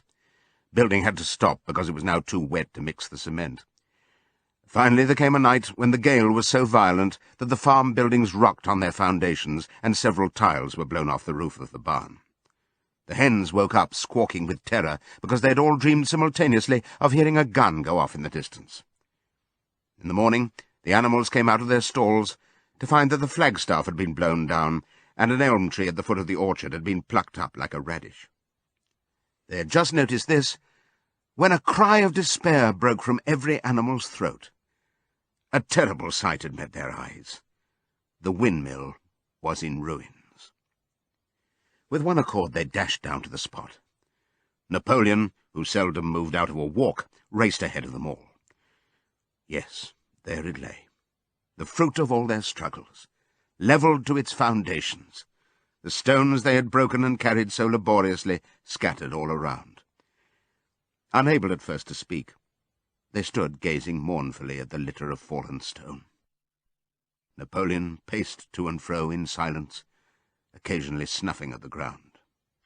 His tail had grown rigid and twitched sharply from side to side, a sign in him of intense mental activity.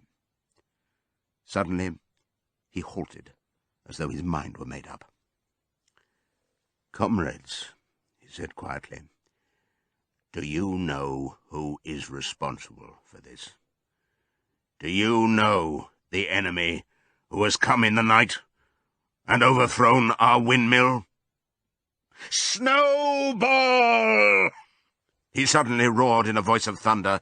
"Snowball has done this thing. In sheer malignity, thinking to set back our plans and avenge himself for his ignominious expulsion, this traitor has crept here under cover of night and destroyed our work of nearly a year. Comrades, here and now I pronounce the death sentence upon Snowball. Animal hero second class, and half a bushel of apples to any animal who brings him to justice. A full bushel to anyone who captures him alive." The animals were shocked beyond measure to learn that even Snowball could be guilty of such an action. There was a cry of indignation, and everyone began thinking out ways of catching Snowball if he should ever come back. Almost immediately, the footprints of a pig were discovered in the grass at a little distance from the knoll. They could only be traced for a few yards, but appeared to lead to a hole in the hedge. Napoleon snuffed deeply at them and pronounced them to be Snowball's. He gave it as his opinion that Snowball had probably come from the direction of Foxwood Farm. "No more delays, comrades," cried Napoleon when the footprints had been examined. "There is work to be done. This very morning we begin rebuilding the windmill, and we will build all through the winter, rain or shine. We will teach this miserable traitor that he cannot undo our work so easily. Remember, comrades, there must be no alteration in our plans. They shall be carried out to the day. Forward, comrades! Long live the windmill! Long live Animal Farm!" It was a bitter winter. The stormy weather was followed by sleet and snow, and then by a hard frost which did not break till well into February.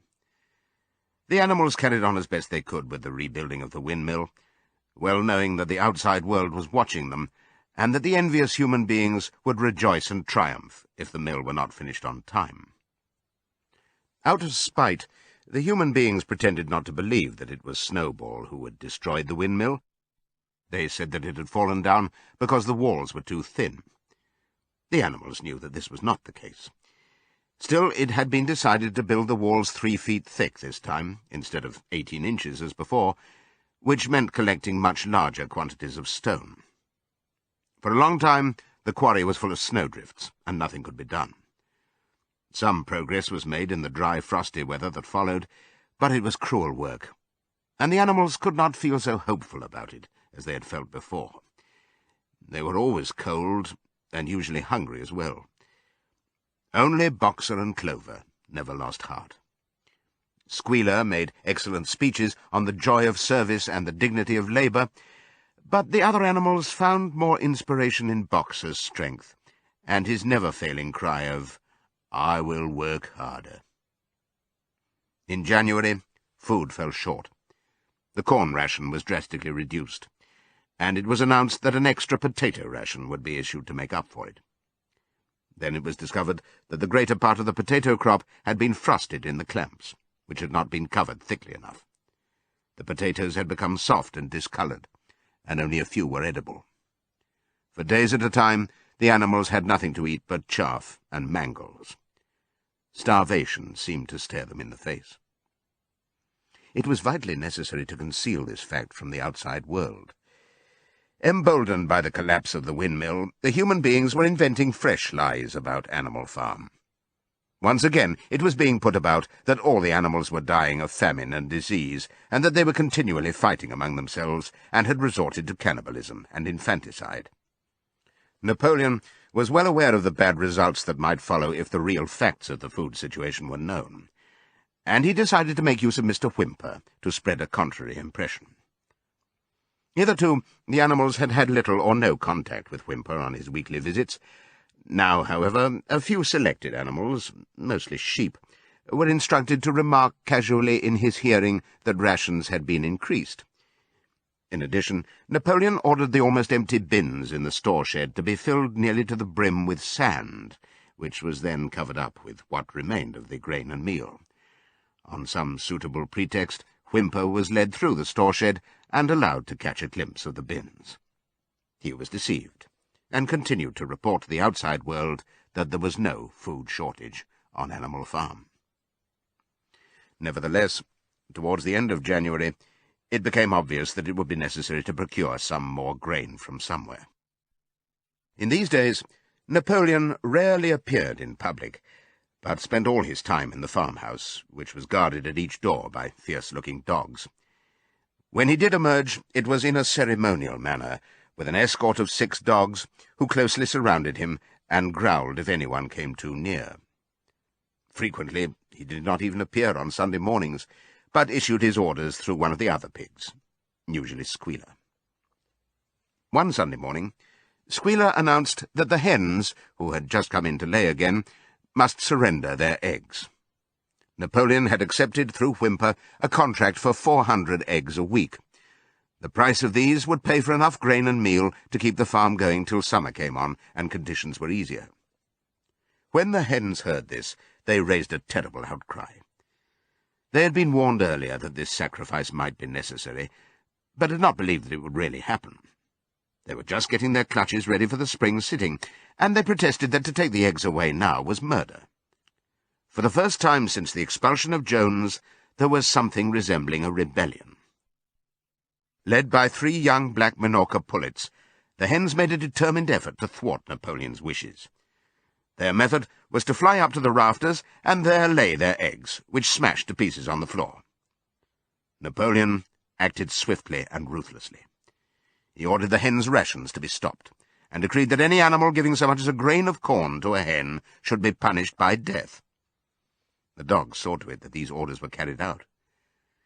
For 5 days the hens held out, then they capitulated and went back to their nesting boxes. 9 hens had died in the meantime. Their bodies were buried in the orchard, and it was given out that they had died of coccidiosis. Whimper heard nothing of this affair, and the eggs were duly delivered, a grocer's van driving up to the farm once a week to take them away. All this while, no more had been seen of Snowball. He was rumoured to be hiding on one of the neighbouring farms, either Foxwood or Pinchfield. Napoleon was by this time on slightly better terms with the other farmers than before. It happened that there was in the yard a pile of timber which had been stacked there 10 years earlier, when a beech spinney was cleared. It was well seasoned, and Whimper had advised Napoleon to sell it. Both Mr. Pilkington and Mr. Frederick were anxious to buy it.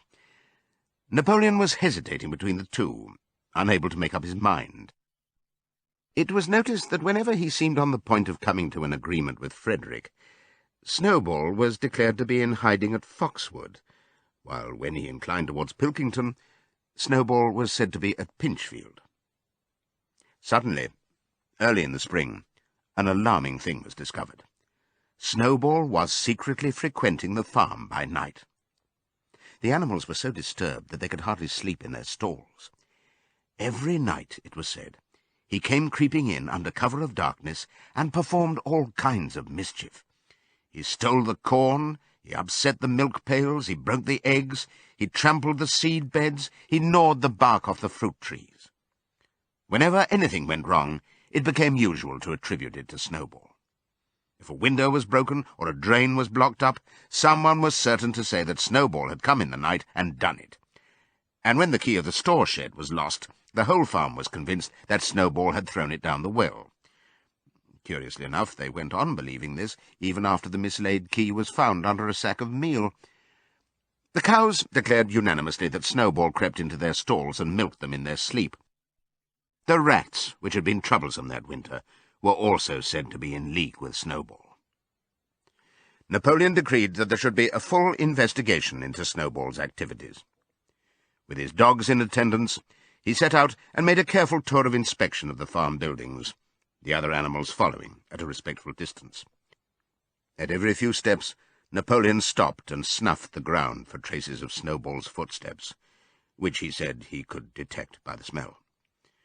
He snuffed in every corner, in the barn, in the cowshed, in the hen houses, in the vegetable garden, and found traces of Snowball almost everywhere. He would put his snout to the ground, give several deep sniffs, and exclaim in a terrible voice, "Snowball! He has been here. I can smell him distinctly."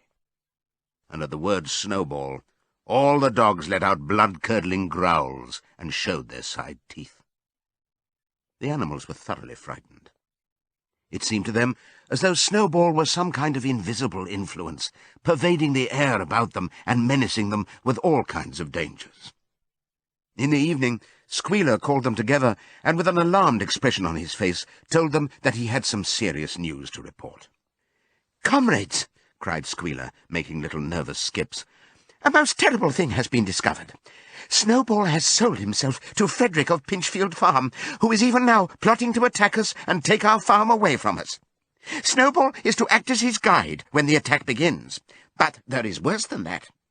We had thought that Snowball's rebellion was caused simply by his vanity and ambition, but we were wrong, comrades. Do you know what the real reason was? Snowball was in league with Jones from the very start. He was Jones's secret agent all the time. It has all been proved by documents which he left behind him and which we have only just discovered. To my mind, this explains a great deal, comrades. Did we not see for ourselves how he attempted, fortunately without success, to get us defeated and destroyed at the Battle of the Cowshed? The animals were stupefied. This was a wickedness far outdoing Snowball's destruction of the windmill. But it was some minutes before they could fully take it in. They all remembered, or thought they remembered, how they had seen Snowball charging ahead of them at the Battle of the Cowshed, how he had rallied and encouraged them at every turn, and how he had not paused for an instant even when the pellets from Jones's gun had wounded his back. At first it was a little difficult to see how this fitted in with his being on Jones's side. Even Boxer, who seldom asked questions, was puzzled. He lay down, tucked his four hoofs beneath him, shut his eyes, and with a hard effort managed to formulate his thoughts. "I do not believe that," he said. "Snowball fought bravely at the Battle of the Cowshed. I saw him myself. Did we not give him Animal Hero First Class immediately afterwards?" "That was our mistake, comrade, for we know now, it is all written down in the secret documents that we have found, that in reality he was trying to lure us to our doom." "But he was wounded," said Boxer. "We all saw him, running with blood."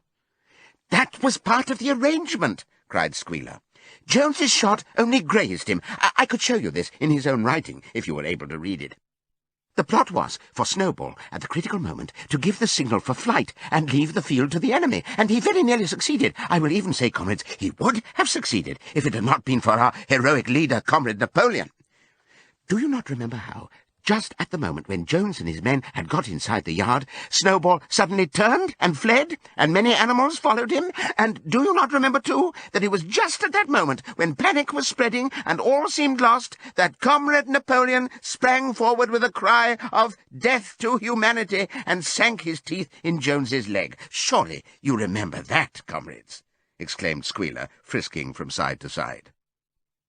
Now, when Squealer described the scene so graphically, it seemed to the animals that they did remember it. At any rate, they remembered that at the critical moment of the battle Snowball had turned to flee, but Boxer was still a little uneasy. "I do not believe that Snowball was a traitor at the beginning," he said finally. "What he's done since is different. But I believe that at the Battle of the Cowshed he was a good comrade."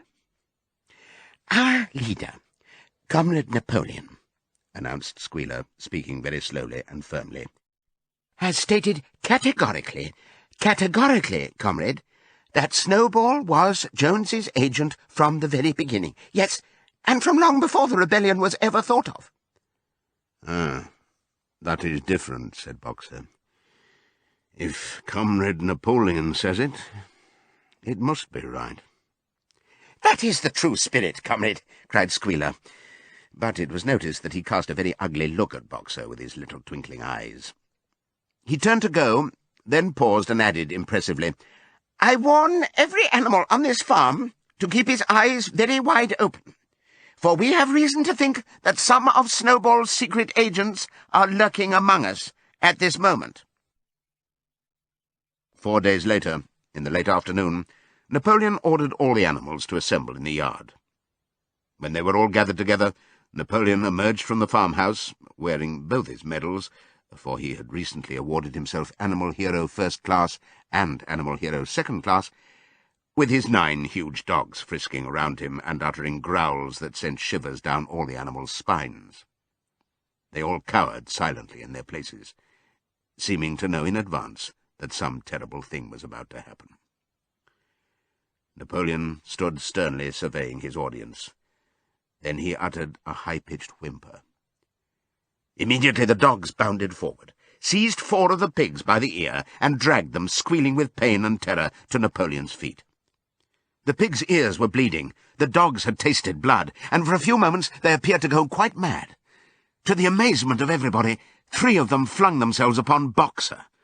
Boxer saw them coming, and put out his great hoof, caught a dog in mid-air, and pinned him to the ground. The dog shrieked for mercy, and the other 2 fled with their tails between their legs. Boxer looked at Napoleon to know whether he should crush the dog to death or let it go. Napoleon appeared to change countenance, and sharply ordered Boxer to let the dog go, whereat Boxer lifted his hoof, and the dog slunk away, bruised and howling. Presently the tumult died down. The 4 pigs waited, trembling, with guilt written on every line of their countenances. Napoleon now called upon them to confess their crimes. They were the same 4 pigs as had protested when Napoleon abolished the Sunday meetings. Without any further prompting, they confessed that they had been secretly in touch with Snowball ever since his expulsion, that they had collaborated with him in destroying the windmill, and that they had entered into an agreement with him to hand over Animal Farm to Mr. Frederick. They added that Snowball had privately admitted to them that he had been Jones's secret agent for years past. When they had finished their confession, the dogs promptly tore their throats out, and in a terrible voice Napoleon demanded whether any other animal had anything to confess. The 3 hens, who had been the ringleaders in the attempted rebellion over the eggs, now came forward and stated that Snowball had appeared to them in a dream, and incited them to disobey Napoleon's orders.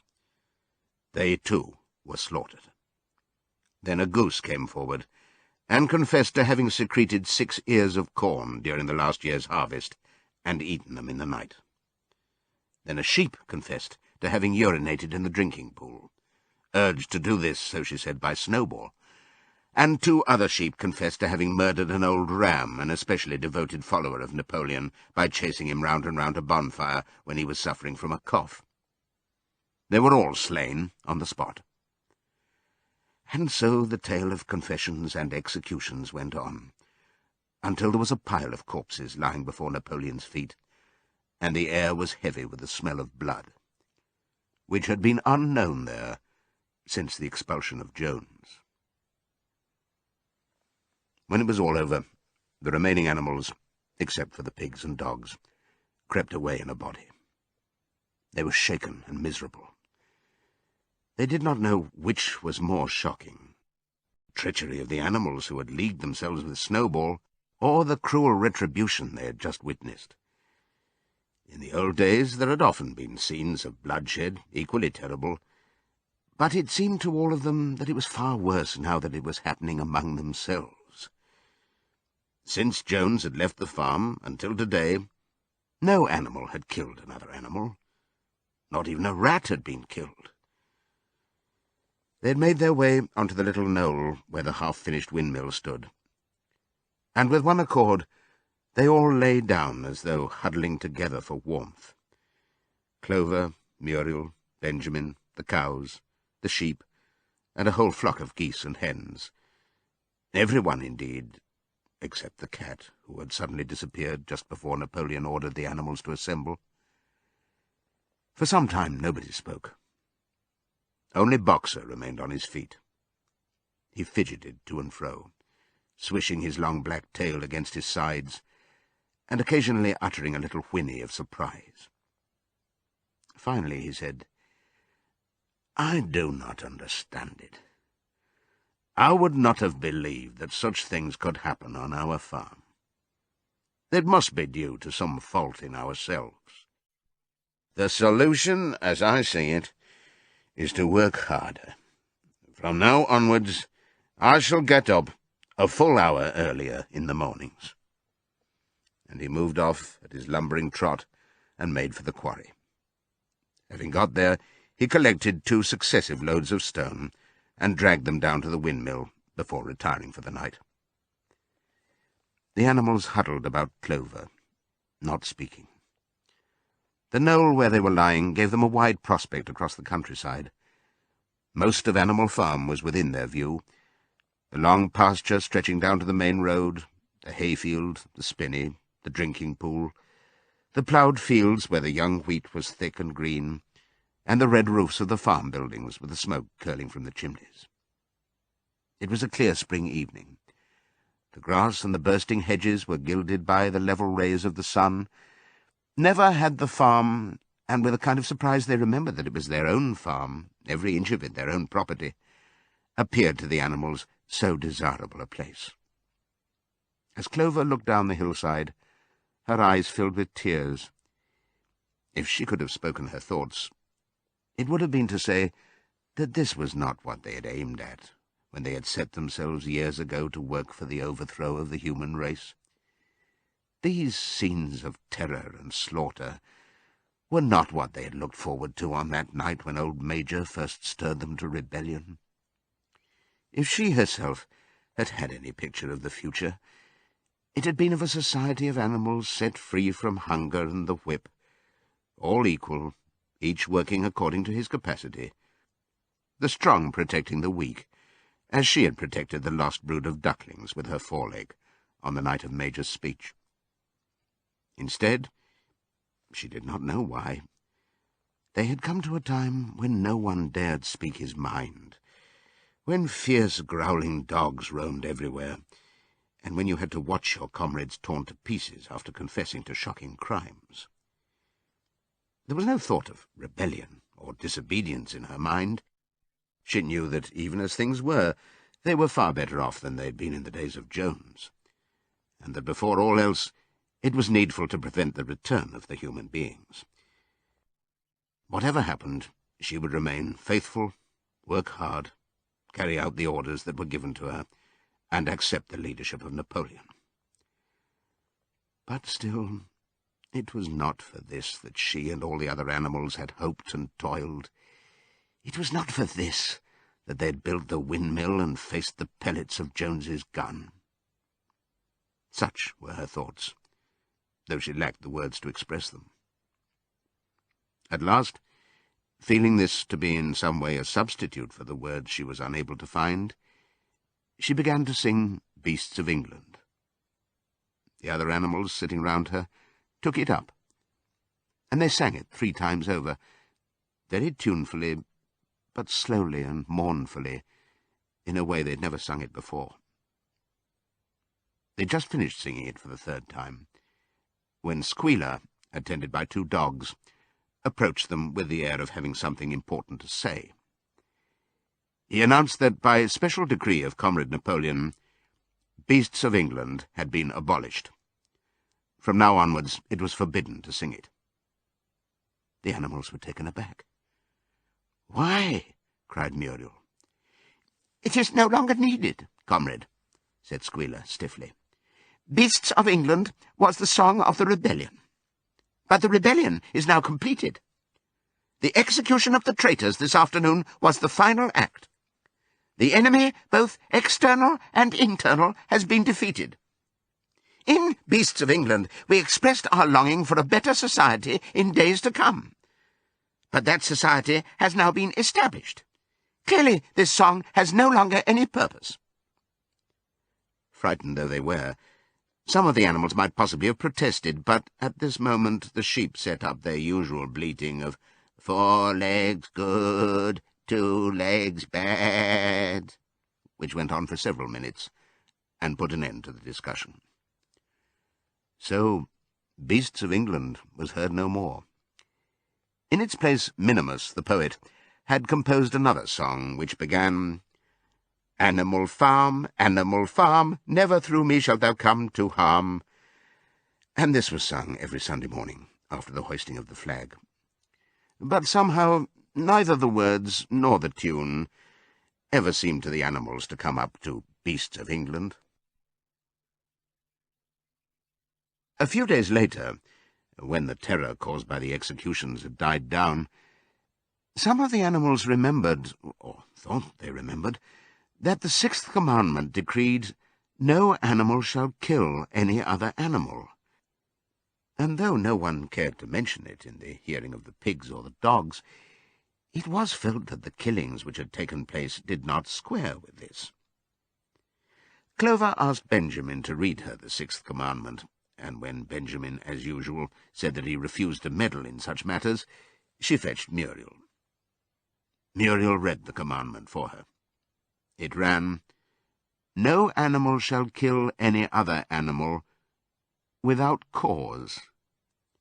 Somehow or other, the last two words had slipped out of the animal's memory. But they saw now that the commandment had not been violated, for clearly there was good reason for killing the traitors who had leagued themselves with Snowball. Throughout that year, the animals worked even harder than they had worked in the previous year. To rebuild the windmill with walls twice as thick as before, and to finish it by the appointed date, together with the regular work of the farm, was a tremendous labour. There were times when it seemed to the animals that they worked longer hours and fed no better than they had done in Jones's day. On Sunday mornings, Squealer, holding down a long strip of paper with his trotter, would read out to them lists of figures proving that the production of every class of foodstuff had increased by 200%, 300%, or 500%, as the case might be. The animals saw no reason to disbelieve him, especially as they could no longer remember very clearly what conditions had been like before the rebellion. All the same, there were days when they felt that they would sooner have had less figures and more food. All orders were now issued through Squealer, or one of the other pigs. Napoleon himself was not seen in public as often as once in a fortnight. When he did appear, he was attended not only by his retinue of dogs, but by a black cockerel who marched in front of him and acted as a kind of trumpeter, letting out a loud cock-a-doodle-doo before Napoleon spoke. Even in the farmhouse, it was said, Napoleon inhabited separate apartments from the others. He took his meals alone, with 2 dogs to wait upon him, and always ate from the Crown Derby dinner service which had been in the glass cupboard in the drawing-room.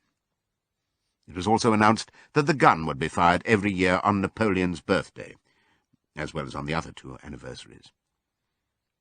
Napoleon was now never spoken of simply as Napoleon. He was always referred to in formal style as our leader, Comrade Napoleon, and the pigs liked to invent for him such titles as Father of all animals, Terror of mankind, Protector of the sheepfold, Duckling's friend, and the like. In his speeches, Squealer would talk with the tears rolling down his cheeks, of Napoleon's wisdom, the goodness of his heart, and the deep love he bore to all animals everywhere, even and especially the unhappy animals who still lived in ignorance and slavery on other farms. It had become usual to give Napoleon the credit for every successful achievement and every stroke of good fortune. You would often hear one hen remark to another, "Under the guidance of our leader, Comrade Napoleon, I have laid 5 eggs in 6 days." Or 2 cows, enjoying a drink at the pool, would exclaim, "Thanks to the leadership of Comrade Napoleon, how excellent this water tastes." The general feeling on the farm was expressed in a poem entitled Comrade Napoleon, which was composed by Minimus, and which ran as follows. Friend of the fatherless, fountain of happiness, Lord of the swill bucket, oh, how my soul is on fire when I gaze at thy calm and commanding eye, like the sun in the sky, Comrade Napoleon. Thou art the giver of all that thy creatures love, full belly twice a day, clean straw to roll upon. Every beast, great or small, sleeps at peace in his stall. Thou watchest over all, Comrade Napoleon. Had I a sucking pig, ere he had grown as big, even as a pint bottle or as a rolling pin, he should have learned to be faithful and true to thee. Yes, his first squeak should be, Comrade Napoleon. Napoleon approved of this poem, and caused it to be inscribed on the wall of the big barn at the opposite end from the 7 Commandments.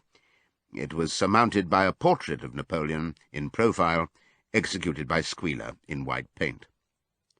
Meanwhile, through the agency of Whymper, Napoleon was engaged in complicated negotiations with Frederick and Pilkington. The pile of timber was still unsold.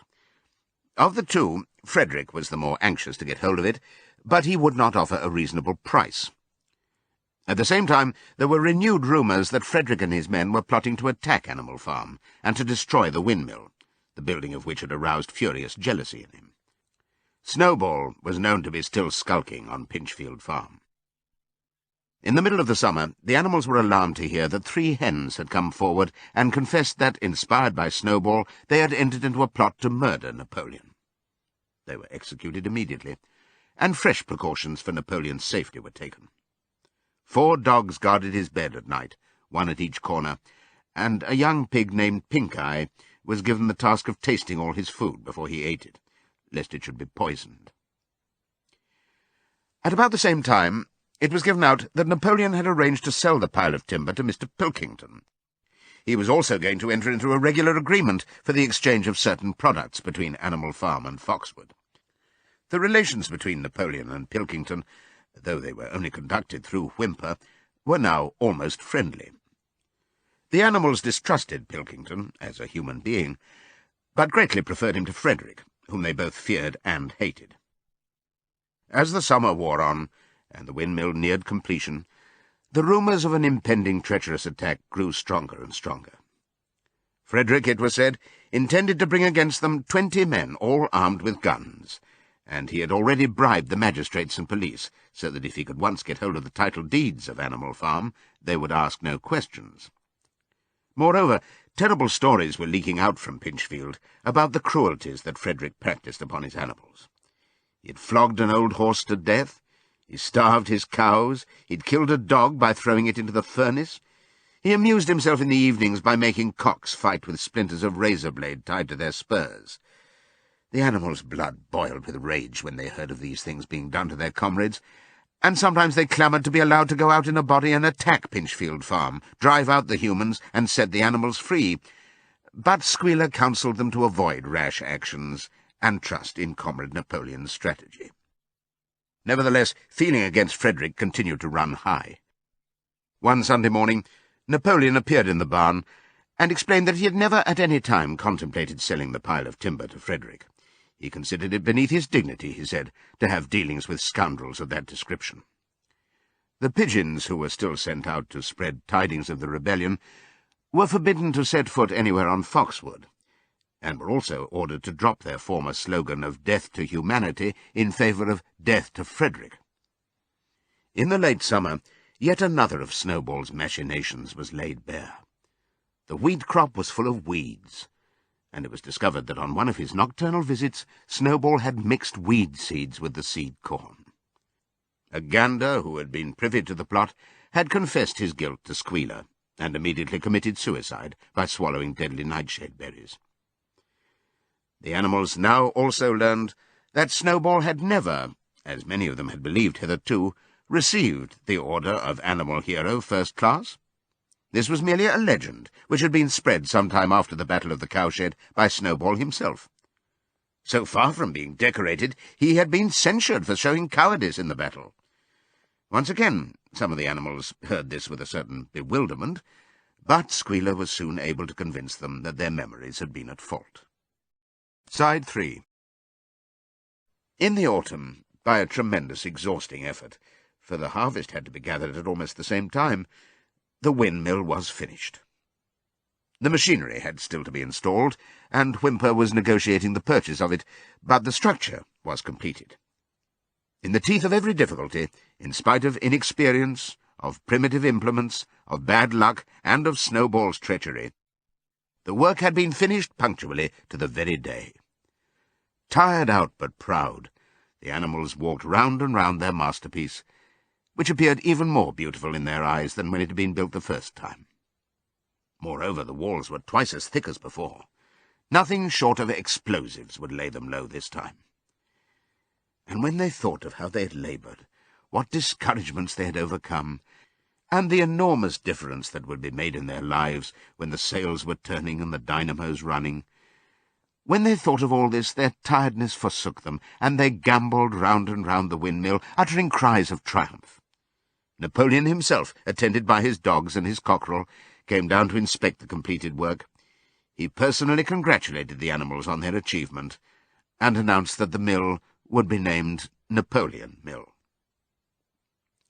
2 days later, the animals were called together for a special meeting in the barn.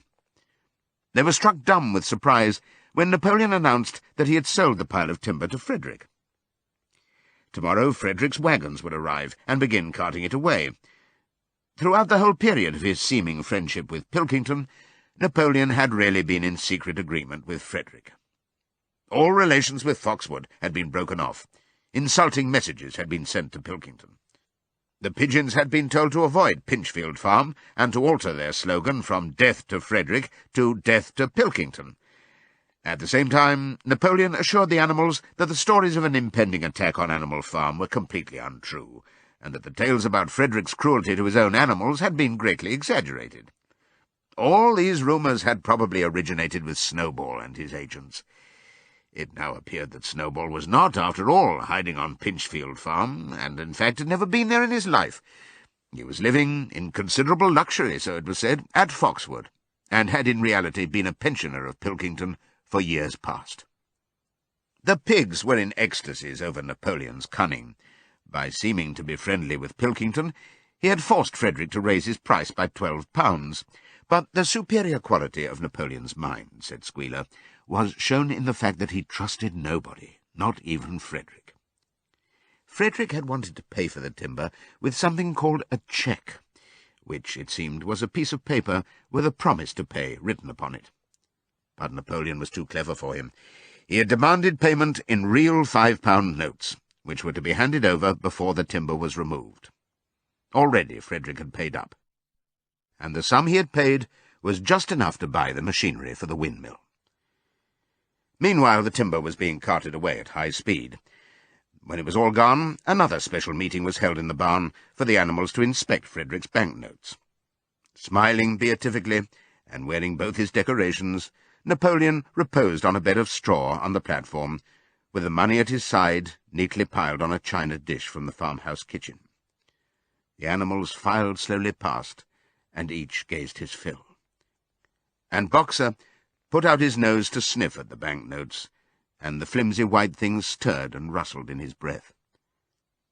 3 days later there was a terrible hullabaloo. Whymper, his face deadly pale, came racing up the path on his bicycle, flung it down in the yard, and rushed straight into the farmhouse. The next moment a choking roar of rage sounded from Napoleon's apartments. The news of what had happened spread round the farm like wildfire. The banknotes were forgeries. Frederick had got the timber for nothing. Napoleon called the animals together immediately, and in a terrible voice pronounced the death sentence upon Frederick. When captured, he said, Frederick should be boiled alive. At the same time he warned them that after this treacherous deed the worst was to be expected. Frederick and his men might make their long-expected attack at any moment. Sentinels were placed at all the approaches to the farm. In addition, 4 pigeons were sent to Foxwood with a conciliatory message, which it was hoped might re-establish good relations with Pilkington. The very next morning the attack came. The animals were at breakfast when the lookouts came racing in with the news that Frederick and his followers had already come through the 5-barred gate. Boldly enough the animals sallied forth to meet them, but this time they did not have the easy victory that they had had in the Battle of the Cowshed. There were 15 men, with half a dozen guns between them, and they opened fire as soon as they got within 50 yards. The animals could not face the terrible explosions and the stinging pellets, and in spite of the efforts of Napoleon and Boxer to rally them, they were soon driven back. A number of them were already wounded. They took refuge in the farm buildings and peeped cautiously out from chinks and knotholes. The whole of the big pasture, including the windmill, was in the hands of the enemy. For the moment, even Napoleon seemed at a loss. He paced up and down without a word, his tail rigid and twitching. Wistful glances were sent in the direction of Foxwood. If Pilkington and his men would help them, the day might yet be won. But at this moment the 4 pigeons who had been sent out on the day before returned, one of them bearing a scrap of paper from Pilkington. On it was pencilled the words, "Serves you right." Meanwhile, Frederick and his men had halted about the windmill. The animals watched them, and a murmur of dismay went round. 2 of the men had produced a crowbar and a sledgehammer. They were going to knock the windmill down. "Impossible!" cried Napoleon. "We have built the walls far too thick for that. They could not knock it down in a week. Courage, comrades!" But Benjamin was watching the movements of the men intently. The two with the hammer and the crowbar were drilling a hole near the base of the windmill. Slowly, and with an air almost of amusement, Benjamin nodded his long muzzle. "I thought so," he said. "Do you not see what they're doing? In another moment they're going to pack blasting powder into that hole." Terrified, the animals waited. It was impossible now to venture out of the shelter of the buildings. After a few minutes, the men were seen to be running in all directions. Then there was a deafening roar. The pigeons swirled into the air, and all the animals, except Napoleon, flung themselves flat on their bellies and hid their faces. When they got up again, a huge cloud of black smoke was hanging where the windmill had been. Slowly the breeze drifted it away. The windmill had ceased to exist.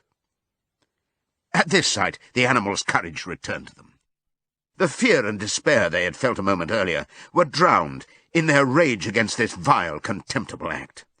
A mighty cry for vengeance went up, and without waiting for further orders, they charged forth in a body and made straight for the enemy.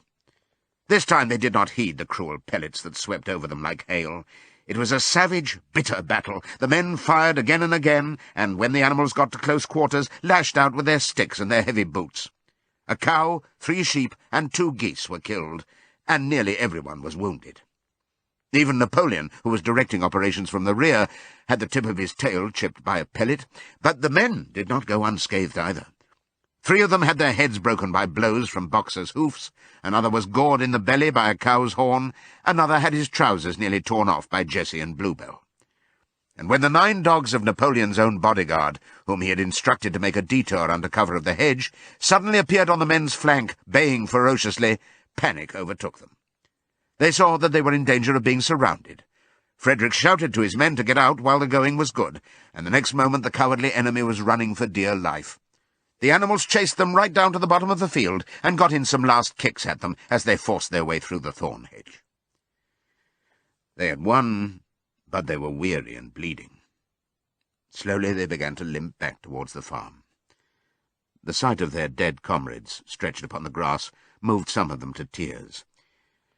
And for a little while they halted in sorrowful silence at the place where the windmill had once stood. Yes, it was gone. Almost the last trace of their labour was gone.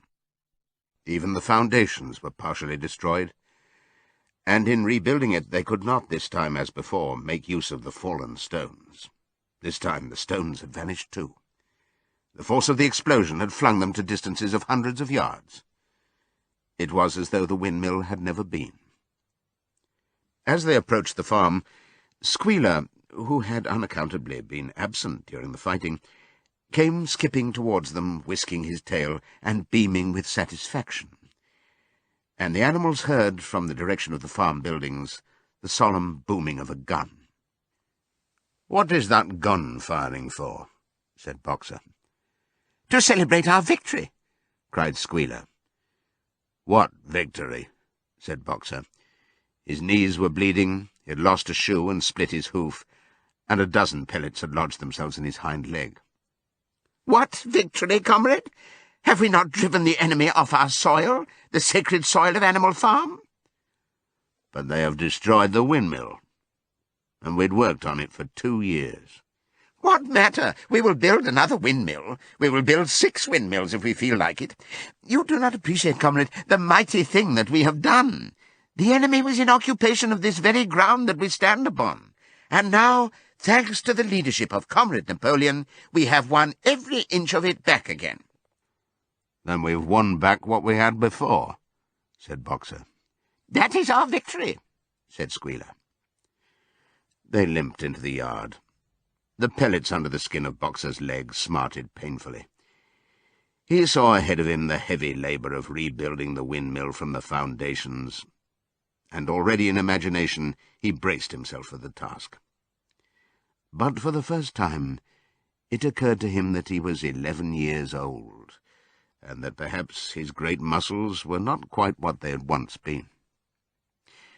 But when the animals saw the green flag flying, and heard the gun firing again, 7 times it was fired in all, and heard the speech that Napoleon made, congratulating them on their conduct, it did seem to them, after all, that they had won a great victory. The animals slain in the battle were given a solemn funeral. Boxer and Clover pulled the wagon which served as a hearse, and Napoleon himself walked at the head of the procession. 2 whole days were given over to celebrations. There were songs, speeches, and more firing of the gun, and a special gift of an apple was bestowed on every animal, with 2 ounces of corn for each bird, and 3 biscuits for each dog. It was announced that the battle would be called the Battle of the Windmill, and that Napoleon had created a new decoration, the Order of the Green Banner, which he had conferred upon himself. In the general rejoicings, the unfortunate affair of the banknotes was forgotten. It was a few days later than this that the pigs came upon a case of whisky in the cellars of the farmhouse. It had been overlooked at the time when the house was first occupied. That night there came from the farmhouse the sound of loud singing, in which, to everyone's surprise, the strains of Beasts of England were mixed up. At about 9:30, Napoleon, wearing an old bowler hat of Mr. Jones's, was distinctly seen to emerge from the back door, gallop rapidly round the yard, and disappear indoors again. But in the morning a deep silence hung over the farmhouse. Not a pig appeared to be stirring. It was nearly 9 o'clock when Squealer made his appearance, walking slowly and dejectedly, his eyes dull, his tail hanging limply behind him, and with every appearance of being seriously ill. He called the animals together and told them that he had a terrible piece of news to impart.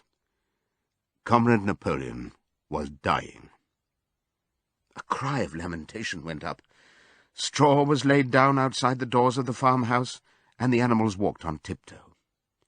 With tears in their eyes, they asked one another what they should do if their leader were taken away from them.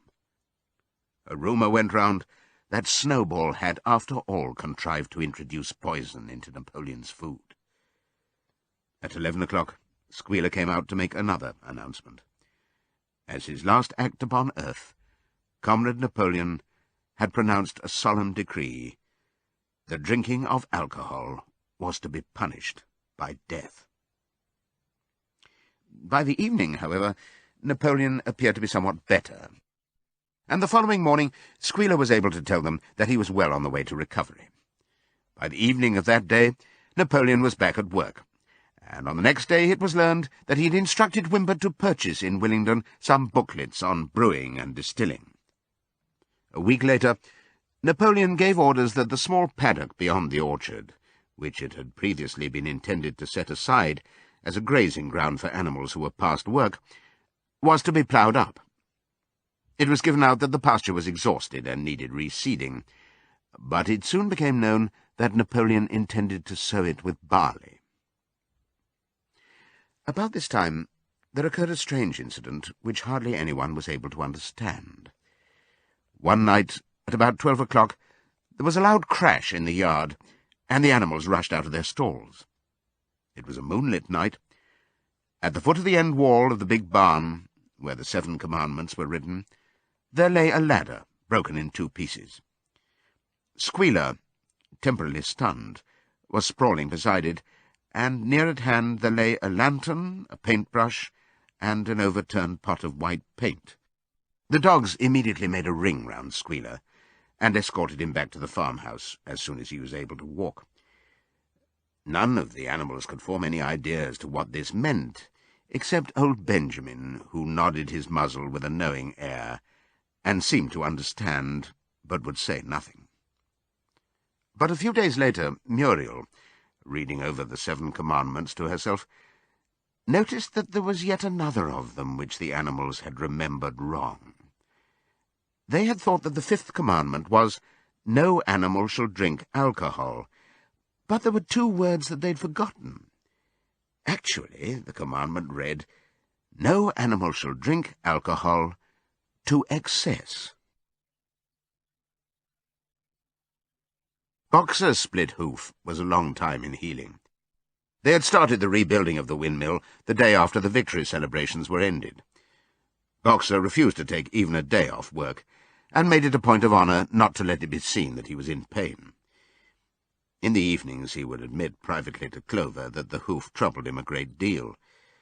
Clover treated the hoof with poultices of herbs which she prepared by chewing them, and both she and Benjamin urged Boxer to work less hard. "A horse's lungs do not last forever," she said to him. But Boxer would not listen. He had, he said, only one real ambition left, to see the windmill well under way before he reached the age for retirement. At the beginning, when the laws of Animal Farm were first formulated, the retiring age had been fixed for horses and pigs at 12, for cows at 14, for dogs at 9, for sheep at 7, and for hens and geese at 5. Liberal old-age pensions had been agreed upon. As yet no animal had actually retired on pension, but of late the subject had been discussed more and more. Now that the small field beyond the orchard had been set aside for barley, it was rumoured that a corner of the large pasture was to be fenced off and turned into a grazing ground for superannuated animals. For a horse, it was said, the pension would be 5 pounds of corn a day, and, in winter, 15 pounds of hay, with a carrot or possibly an apple on public holidays. Boxer's 12th birthday was due in the late summer of the following year. Meanwhile, life was hard. The winter was as cold as the last one had been, and food was even shorter. Once again all rations were reduced except those of the pigs and the dogs. A too rigid equality in rations, Squealer explained, would have been contrary to the principles of animalism. In any case, he had no difficulty in proving to the other animals that they were not, in reality, short of food, whatever the appearances might be. For the time being, certainly, it had been found necessary to make a readjustment of rations. Squealer always spoke of it as a readjustment, never as a reduction, but in comparison with the days of Jones, the improvement was enormous. Reading out the figures in a shrill, rapid voice, he proved to them in detail that they had more oats, more hay, more turnips than they'd had in Jones's day, that they worked shorter hours, that their drinking water was of better quality, that they lived longer, that a larger proportion of their young ones survived infancy, and that they had more straw in their stalls and suffered less from fleas. The animals believed every word of it. Truth to tell, Jones and all he stood for had almost faded out of their memories. They knew that life nowadays was harsh and bare, that they were often hungry and often cold, and that they were usually working when they were not asleep. But doubtless it had been worse in the old days. They were glad to believe so. Besides, in those days they had been slaves, and now they were free, and that made all the difference, as Squealer did not fail to point out. There were many more mouths to feed now. In the autumn the 4 sows had all littered about simultaneously, producing 31 young pigs between them. The young pigs were piebald, and as Napoleon was the only boar on the farm, it was possible to guess at their parentage. It was announced that later, when bricks and timber had been purchased, a schoolroom would be built in the farmhouse garden. For the time being, the young pigs were given their instruction by Napoleon himself in the farmhouse kitchen. They took their exercise in the garden, and were discouraged from playing with the other young animals. About this time, too, it was laid down as a rule that when a pig and any other animal met on the path, the other animal must stand aside, and also that all pigs, of whatever degree, were to have the privilege of wearing green ribbons on their tails on Sundays. The farm had had a fairly successful year, but was still short of money. There were the bricks, sand and lime for the schoolroom to be purchased, and it would also be necessary to begin saving up again for the machinery for the windmill. Then there were lamp oil and candles for the house, sugar for Napoleon's own table — he forbade this to the other pigs on the ground that it made them fat — and all the usual replacements such as tools, nails, string, coal, wire, scrap iron, and dog biscuits. A stump of hay and part of the potato crop was sold off, and the contract for eggs was increased to 600 a week, so that year the hens barely hatched enough chicks to keep their numbers at the same level. Rations, reduced in December, were reduced again in February, and lanterns in the stalls were forbidden to save oil. But the pigs seemed comfortable enough, and in fact were putting on weight, if anything. One afternoon in late February, a warm, rich, appetizing scent, such as the animals had never smelt before, wafted itself across the yard from the little brew-house, which had been disused in Jones's time, and which stood beyond the kitchen. Some said it was the smell of cooking barley. The animals sniffed the air hungrily, and wondered whether a warm mash was being prepared for their supper. But no warm mash appeared, and on the following Sunday it was announced that from now onwards all barley would be reserved for the pigs. The field beyond the orchard had already been sown with barley, and the news soon leaked out that every pig was now receiving a ration of a pint of beer daily, with half a gallon for Napoleon himself, which was always served to him in the Crown Derby soup tureen. But if there were hardships to be borne, they were partly offset by the fact that life nowadays had a greater dignity than it had had before. There were more songs, more speeches, more processions. Napoleon had commanded that once a week there should be held something called a spontaneous demonstration, the object of which was to celebrate the struggles and triumphs of Animal Farm. At the appointed time, the animals would leave their work and march round the precincts of the farm in military formation, with the pigs leading, then the horses, then the cows, then the sheep, and then the poultry. The dogs flanked the procession, and at the head of all marched Napoleon's black cockerel. Boxer and Clover always carried between them a green banner marked with the hoof and the horn, and the caption, "Long live Comrade Napoleon." Afterwards there were recitations of poems composed in Napoleon's honour, and a speech by Squealer, giving particulars of the latest increases in the production of foodstuffs. And on occasion a shot was fired from the gun. The sheep were the greatest devotees of the spontaneous demonstrations, and if anyone complained, as a few animals sometimes did when no pigs or dogs were near, that they wasted time and meant a lot of standing about in the cold, the sheep was sure to silence him with a tremendous bleating of 4 legs good, 2 legs bad. But, by and large, the animals enjoyed these celebrations. They found it comforting to be reminded that, after all, they were truly their own masters, and that the work they did was for their own benefit. So that what with the songs, the processions, Squealer's lists of figures, the thunder of the gun, the crowing of the cockerel, and the fluttering of the flag, they were able to forget that their bellies were empty, at least part of the time. In April, Animal Farm was proclaimed a republic, and it became necessary to elect a president. There was only one candidate, Napoleon, who was elected unanimously. On the same day it was given out that fresh documents had been discovered which revealed further details about Snowball's complicity with Jones. It now appeared that Snowball had not, as the animals had previously imagined, merely attempted to lose the battle of the cowshed by means of a stratagem, but had been openly fighting on Jones's side. In fact, it was he who had actually been the leader of the human forces, and had charged into battle with the words, "Long live humanity," on his lips. The wounds on Snowball's back, which a few of the animals still remembered to have seen, had been inflicted by Napoleon's teeth. In the middle of the summer, Moses the raven suddenly reappeared on the farm, after an absence of several years. He was quite unchanged, still did no work, and talked in the same strain as ever about Sugar Candy Mountain. He would perch on a stump, flap his black wings, and talk by the hour to anyone who would listen. "Up there, comrades," he would say solemnly, pointing to the sky with his large beak. "Up there, just on the other side of that dark cloud that you can see. There it lies, Sugar Candy Mountain, that happy country where we poor animals shall rest forever from our labours." He even claimed to have been there on one of his higher flights, and to have seen the everlasting fields of clover and the linseed cake and lump sugar growing on the hedges. Many of the animals believed him. Their lives now, they reasoned, were hungry and laborious. Was it not right and just that a better world should exist somewhere else? A thing that was difficult to determine was the attitude of the pigs towards Moses.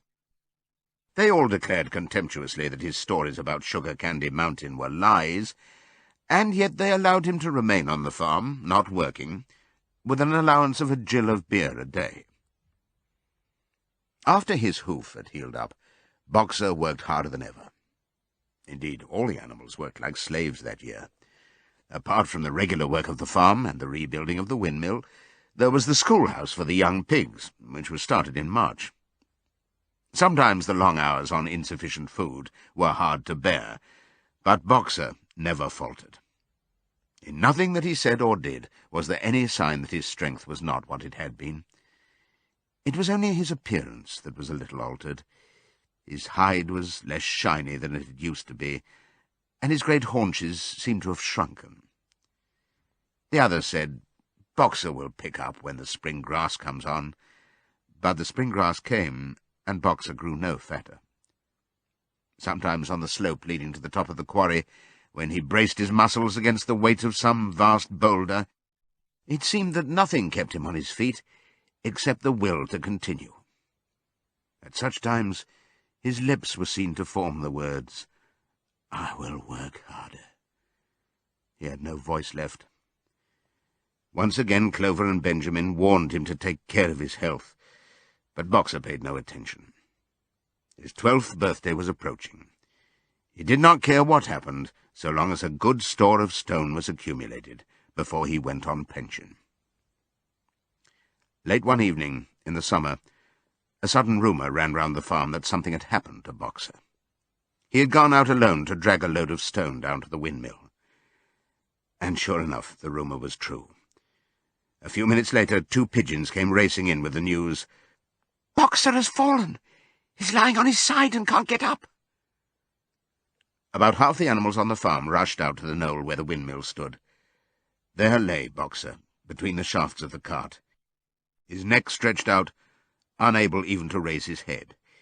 His eyes were glazed, his sides matted with sweat. A thin stream of blood had trickled out of his mouth. Clover dropped to her knees at his side. "Boxer," she cried, "how are you?" "It is my lung," said Boxer in a weak voice. "It does not matter. I think you will be able to finish the windmill without me. There is a pretty good store of stone accumulated. I had only another month to go in any case. To tell you the truth, I had been looking forward to my retirement. And perhaps, as Benjamin is growing old too, they will let him retire at the same time, and be a companion to me." "We must get help at once," said Clover. "Run, somebody, and tell Squealer what has happened." All the other animals immediately raced back to the farmhouse to give Squealer the news. Only Clover remained, and Benjamin, who lay down at Boxer's side, and without speaking kept the flies off him with his long tail. After about a quarter of an hour, Squealer appeared, full of sympathy and concern. He said that Comrade Napoleon had learned with the very deepest distress of this misfortune to one of the most loyal workers on the farm, and was already making arrangements to send Boxer to be treated in the hospital at Willingdon. The animals felt a little uneasy at this. Except for Molly and Snowball, no other animal had ever left the farm, and they did not like to think of their sick comrade in the hands of human beings. However, Squealer easily convinced them that the veterinary surgeon in Willingdon could treat Boxer's case more satisfactorily than could be done on the farm, and about half an hour later, when Boxer had somewhat recovered, he was with difficulty got onto his feet, and managed to limp back to his stall, where Clover and Benjamin had prepared a good bed of straw for him. For the next 2 days Boxer remained in his stall. The pigs had sent out a large bottle of pink medicine, which they had found in the medicine chest in the bathroom, and Clover administered it to Boxer twice a day after meals. In the evenings she lay in his stall and talked to him, while Benjamin kept the flies off him. Boxer professed not to be sorry for what had happened. If he made a good recovery, he might expect to live another 3 years, and he looked forward to the peaceful days that he would spend in the corner of the big pasture. It would be the first time that he had had leisure to study and improve his mind. He intended, he said, to devote the rest of his life to learning the remaining 22 letters of the alphabet. However, Benjamin and Clover could only be with Boxer after working hours, and it was in the middle of the day when the van came to take him away. The animals were all at work weeding turnips under the supervision of a pig, when they were astonished to see Benjamin come galloping from the direction of the farm buildings, braying at the top of his voice. It was the first time that they had ever seen Benjamin excited. Indeed, it was the first time that anyone had ever seen him gallop. "Quick, quick!" he shouted. "Come at once! They're taking Boxer away!" Without waiting for orders from the pig, the animals broke off work and raced back to the farm buildings. Sure enough, there in the yard was a large closed van, drawn by 2 horses, with lettering on its side, and a sly-looking man in a low-crowned bowler hat sitting on the driver's seat. And Boxer's stall was empty. The animals crowded round the van. "Goodbye, Boxer," they chorused. "Goodbye." "Fools! Fools!" shouted Benjamin, prancing round them and stamping the earth with his small hoofs. "Fools! Do you not see what is written on the side of that van?" That gave the animals pause, and there was a hush. Muriel began to spell out the words, but Benjamin pushed her aside, and in the midst of a deadly silence he read, "Alfred Simmons, horse slaughterer and glue boiler, Willingdon. Dealer in hides and bone meal. Kennels supplied." "Do you not understand what that means? They are taking Boxer to the knackers." A cry of horror burst from all the animals. At this moment the man on the box whipped up his horses, and the van moved out of the yard at a smart trot. All the animals followed, crying out at the tops of their voices. Clover forced her way to the front. The van began to gather speed. Clover tried to stir her stout limbs to a gallop, and achieved a canter. "Boxer!" she cried. "Boxer! Boxer! Boxer!" And just at this moment, as though he had heard the uproar outside, Boxer's face with the white stripe down his nose appeared at the small window at the back of the van. "Boxer!" cried Clover in a terrible voice. "Boxer, get out! Get out quickly! They are taking you to your death!" All the animals took up the cry of, "Get out, Boxer, get out!" But the van was already gathering speed and drawing away from them. It was uncertain whether Boxer had understood what Clover had said, but a moment later his face disappeared from the window, and there was the sound of a tremendous drumming of hoofs inside the van. He was trying to kick his way out. The time had been when a few kicks from Boxer's hoofs would have smashed the van to matchwood. But alas, his strength had left him, and in a few moments the sound of drumming hoofs grew fainter and died away. In desperation the animals began appealing to the 2 horses which drew the van to stop. "Comrades, comrades," they shouted, "don't take your own brother to his death." But the stupid brutes, too ignorant to realize what was happening, merely set back their ears and quickened their pace. Boxer's face did not reappear at the window. Too late, someone thought of racing ahead and shutting the 5-barred gate, but in another moment the van was through it and rapidly disappearing down the road. Boxer was never seen again. 3 days later it was announced that he had died in the hospital at Willingdon, in spite of receiving every attention a horse could have. Squealer came to announce the news to the others. He had, he said, been present during Boxer's last hours. "It was the most affecting sight I have ever seen," said Squealer, lifting his trotter and wiping away a tear. "I was at his bedside at the very last, and at the end, almost too weak to speak, he whispered in my ear that his sole sorrow was to have passed on before the windmill was finished. 'Forward, comrades,' he whispered. 'Forward in the name of the rebellion. Long live Animal Farm. Long live Comrade Napoleon. Napoleon is always right.' Those were his very last words, comrades." Here Squealer's demeanour suddenly changed. He fell silent for a moment, and his little eyes darted suspicious glances from side to side before he proceeded. It had come to his knowledge, he said, that a foolish and wicked rumour had been circulated at the time of Boxer's removal. Some of the animals had noticed that the van which took Boxer away was marked Horse Slaughterer, and had actually jumped to the conclusion that Boxer was being sent to the knackers. It was almost unbelievable, said Squealer, that any animal could be so stupid. "Surely," he cried indignantly, whisking his tail and skipping from side to side, "surely they knew their beloved leader, Comrade Napoleon, better than that." But the explanation was really very simple. The van had previously been the property of the knacker, and had been bought by the veterinary surgeon, who had not yet painted the old name out. That was how the mistake had arisen. The animals were enormously relieved to hear this, and when Squealer went on to give further graphic details of Boxer's deathbed, the admirable care he had received, and the expensive medicines for which Napoleon had paid without a thought as to the cost, their last doubts disappeared, and the sorrow that they felt for their comrade's death was tempered by the thought that at least he had died happy. Napoleon himself appeared at the meeting on the following Sunday morning, and pronounced a short oration in Boxer's honour.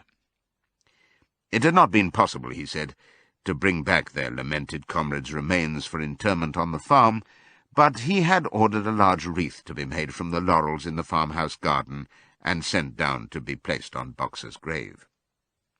And in a few days' time the pigs intended to hold a memorial banquet in Boxer's honour. Napoleon ended his speech with a reminder of Boxer's two favourite maxims: "I will work harder," and "Comrade Napoleon is always right." Maxims, he said, which every animal would do well to adopt as his own. On the day appointed for the banquet, a grocer's van drove up from Willingdon and delivered a large wooden crate at the farmhouse. That night there was the sound of uproarious singing, which was followed by what sounded like a violent quarrel, and ended at about 11 o'clock with a tremendous crash of glass. No one stirred in the farmhouse before noon on the following day, and the word went round that from somewhere or other the pigs had acquired the money to buy themselves another case of whisky. Years passed. The seasons came and went. The short animal lives fled by. A time came when there was no one who remembered the old days before the rebellion, except Clover, Benjamin, Moses the raven, and a number of the pigs. Muriel was dead. Bluebell, Jessie, and Pincher were dead. Jones, too, was dead. He had died in an inebriate's home in another part of the county. Snowball was forgotten. Boxer was forgotten, except by the few who had known him. Clover was an old stout mare now, stiff in the joints and with a tendency to rheumy eyes. She was 2 years past the retiring age, but in fact no animal had ever actually retired. The talk of setting aside a corner of the pasture for superannuated animals had long since been dropped. Napoleon was now a mature boar of 24 stone. Squealer was so fat that he could with difficulty see out of his eyes. Only old Benjamin was much the same as ever, except for being a little greyer about the muzzle, and since Boxer's death, more morose and taciturn than ever. There were many more creatures on the farm now, though the increase was not so great as had been expected in earlier years. Many animals had been born to whom the rebellion was only a dim tradition, passed on by word of mouth, and others had been bought who had never heard mention of such a thing before their arrival. The farm possessed 3 horses now, besides Clover. They were fine upstanding beasts, willing workers, and good comrades, but very stupid. None of them proved able to learn the alphabet beyond the letter B. They accepted everything that they were told about the rebellion, and the principles of animalism, especially from Clover, for whom they had an almost filial respect, but it was doubtful whether they understood very much of it. The farm was more prosperous now, and better organized. It had even been enlarged by 2 fields which had been bought from Mr. Pilkington. The windmill had been successfully completed at last, and the farm possessed a threshing machine and a hay elevator of its own, and various new buildings had been added to it.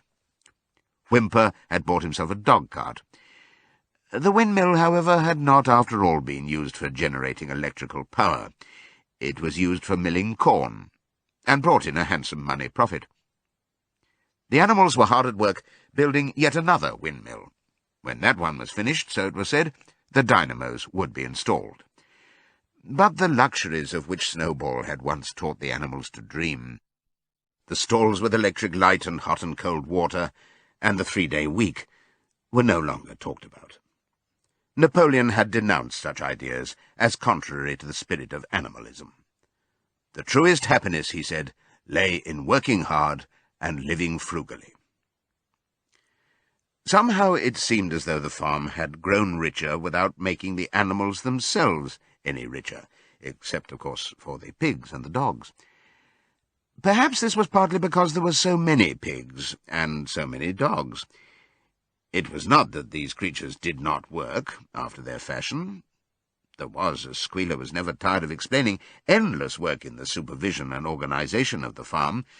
Much of this work was of a kind that the other animals were too ignorant to understand. For example, Squealer told them that the pigs had to expend enormous labours every day upon mysterious things called files, reports, minutes, and memoranda.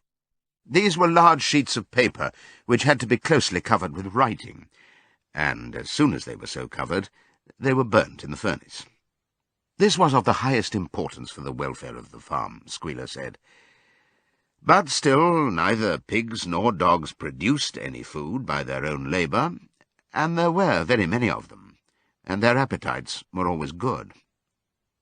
As for the others, their life, so far as they knew, was as it had always been.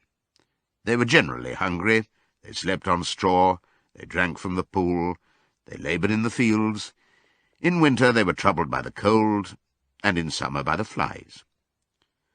Sometimes the older ones among them racked their dim memories and tried to determine whether in the early days of the rebellion, when Jones's expulsion was still recent, things had been better or worse than now.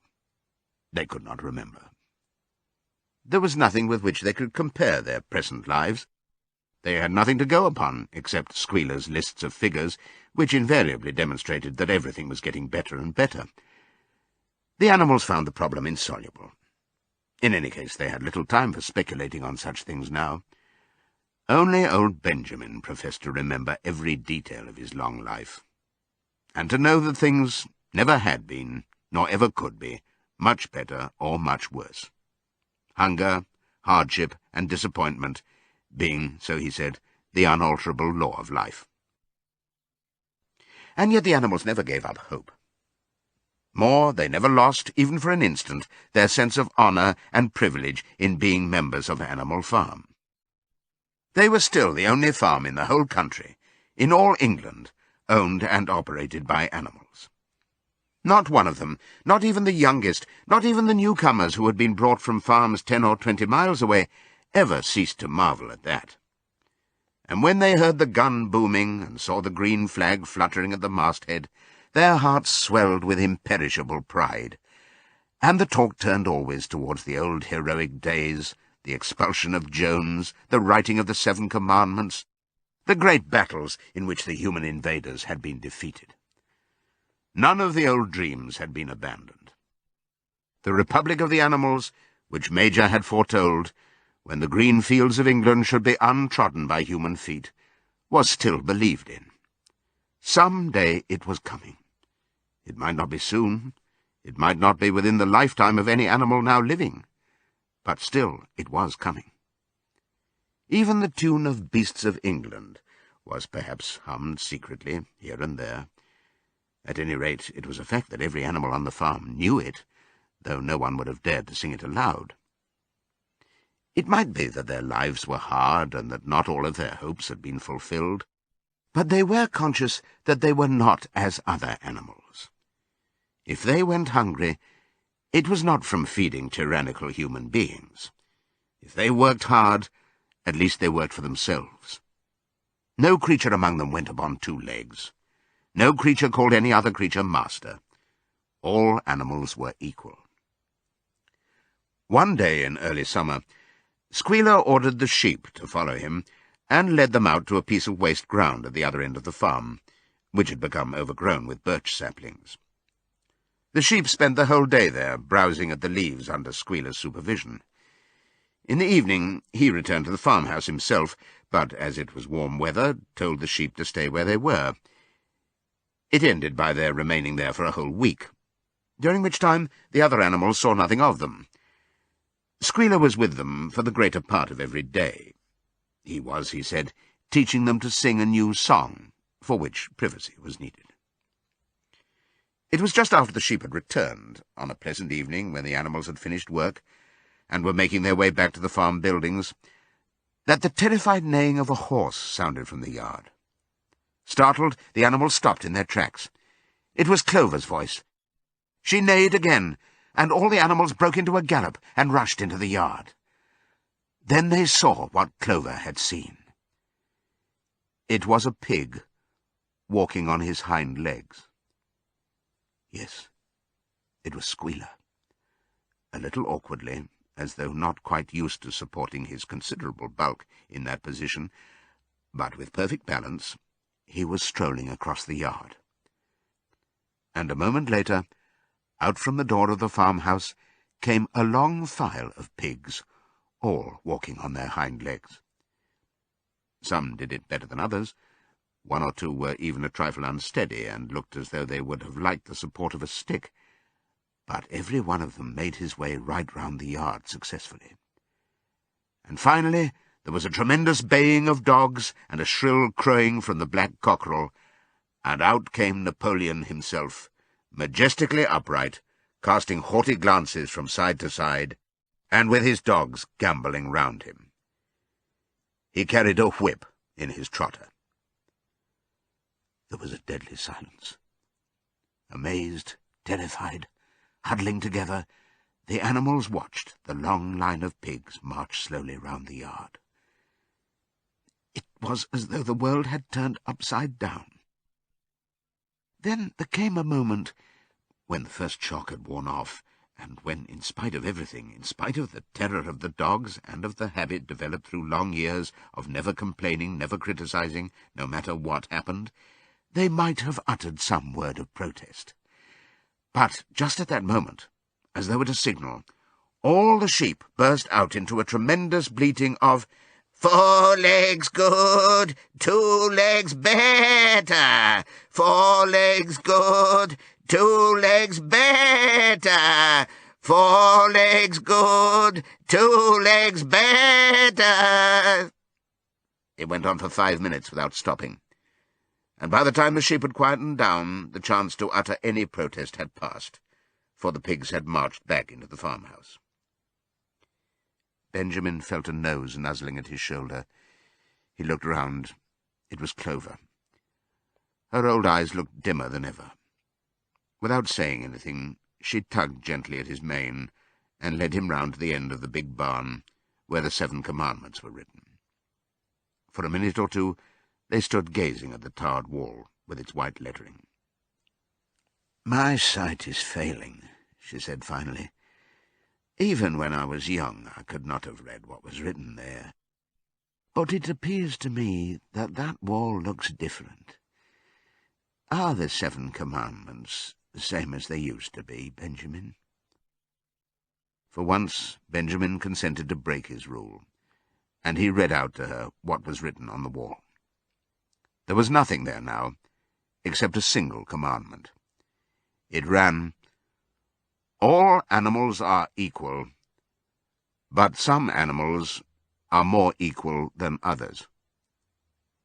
After that, it did not seem strange when next day the pigs who were supervising the work of the farm all carried whips in their trotters. It did not seem strange to learn that the pigs had bought themselves a wireless set, were arranging to install a telephone, and had taken out subscriptions to John Bull, Titbits, and the Daily Mirror.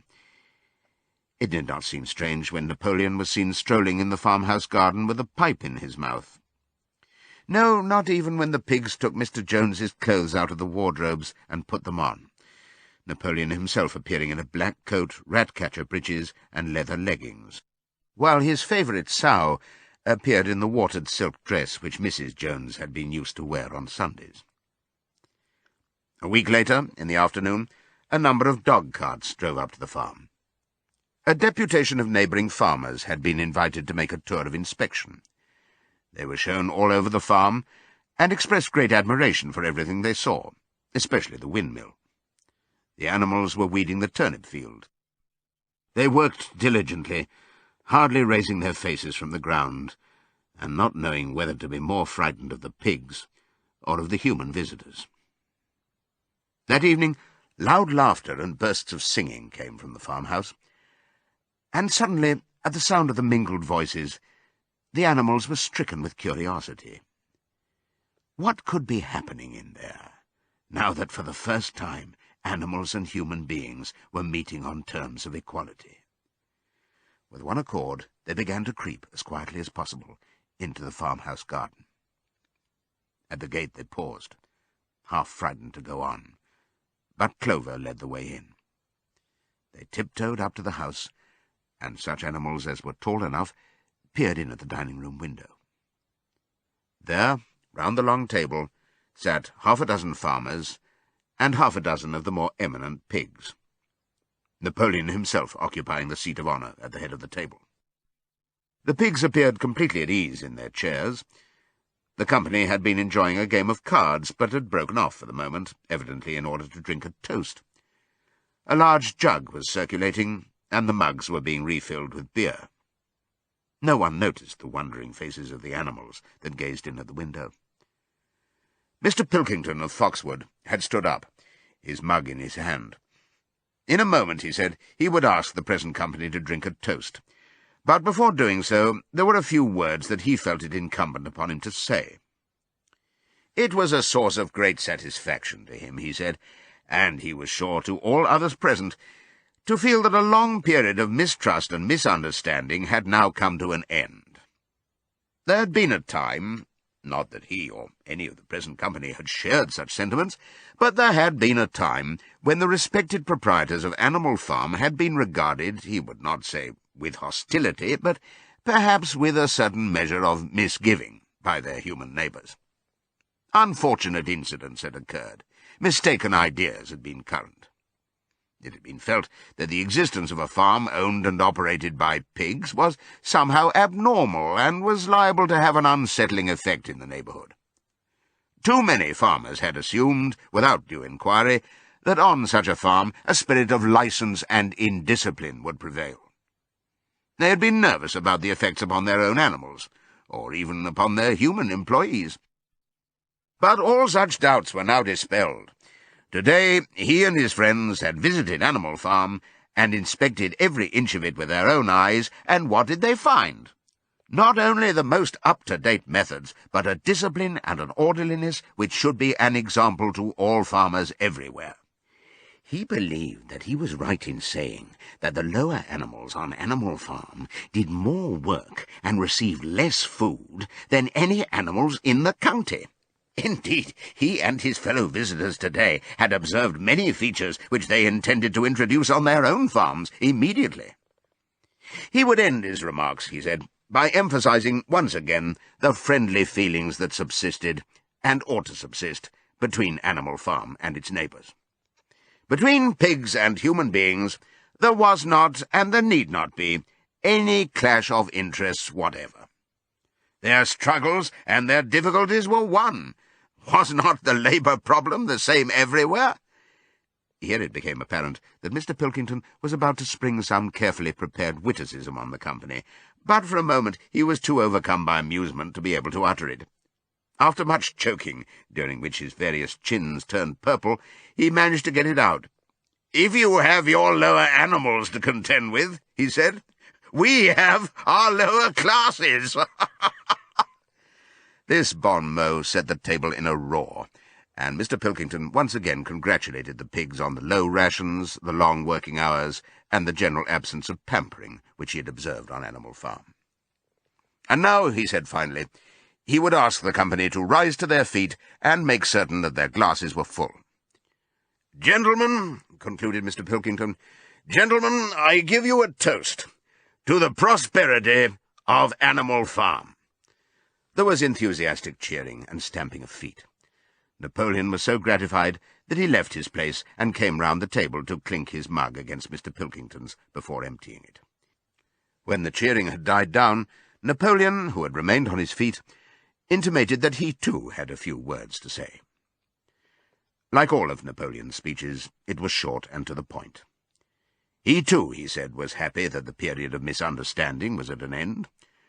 For a long time there had been rumours, circulated, he had reason to think, by some malignant enemy, that there was something subversive and even revolutionary in the outlook of himself and his colleagues. They had been credited with attempting to stir up rebellion among the animals on neighbouring farms. Nothing could be further from the truth. Their sole wish, now and in the past, was to live at peace and in normal business relations with their neighbours. This farm, which he had the honour to control, he added, was a cooperative enterprise. The title deeds, which were in his own possession, were owned by the pigs jointly. He did not believe, he said, that any of the old suspicions still lingered, but certain changes had been made recently in the routine of the farm which should have the effect of promoting confidence still further. Hitherto, the animals on the farm had had a rather foolish custom of addressing one another as comrade. This was to be suppressed. There had also been a very strange custom, whose origin was unknown, of marching every Sunday morning past a boar's skull which was nailed to a post in the garden. This, too, would be suppressed, and the skull had already been buried. His visitors might have observed, too, the green flag which flew from the masthead. If so, they would perhaps have noted that the white hoof and horn with which it had previously been marked had now been removed. It would be a plain green flag from now onwards. He had only one criticism, he said, to make of Mr. Pilkington's excellent and neighbourly speech. Mr. Pilkington had referred throughout to Animal Farm. He could not, of course, know, for he, Napoleon, was only now for the first time announcing it, that the name Animal Farm had been abolished. Henceforward the farm was to be known as the Manor Farm, which, he believed, was its correct and original name. "Gentlemen," concluded Napoleon, "I will give you the same toast as before, but in a different form. Fill your glasses to the brim. Gentlemen, here is my toast to the prosperity of the Manor Farm." There was the same hearty cheering as before, and the mugs were emptied to the dregs.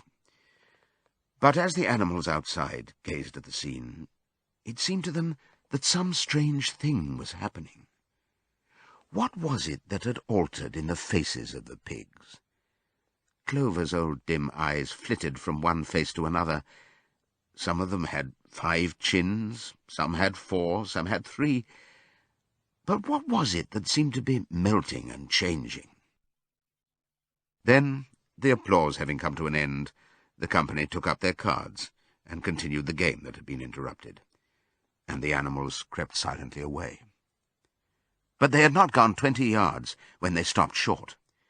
An uproar of voices was coming from the farmhouse. They rushed back and looked through the window again. Yes, a violent quarrel was in progress.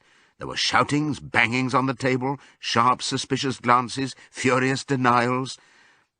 The source of the trouble appeared to be that Napoleon and Mr. Pilkington had each played an ace of spades simultaneously. 12 voices were shouting in anger, and they were all alike. No question now what had happened to the faces of the pigs. The creatures outside looked from pig to man, and from man to pig, and from pig to man again. But already it was impossible to say which was which.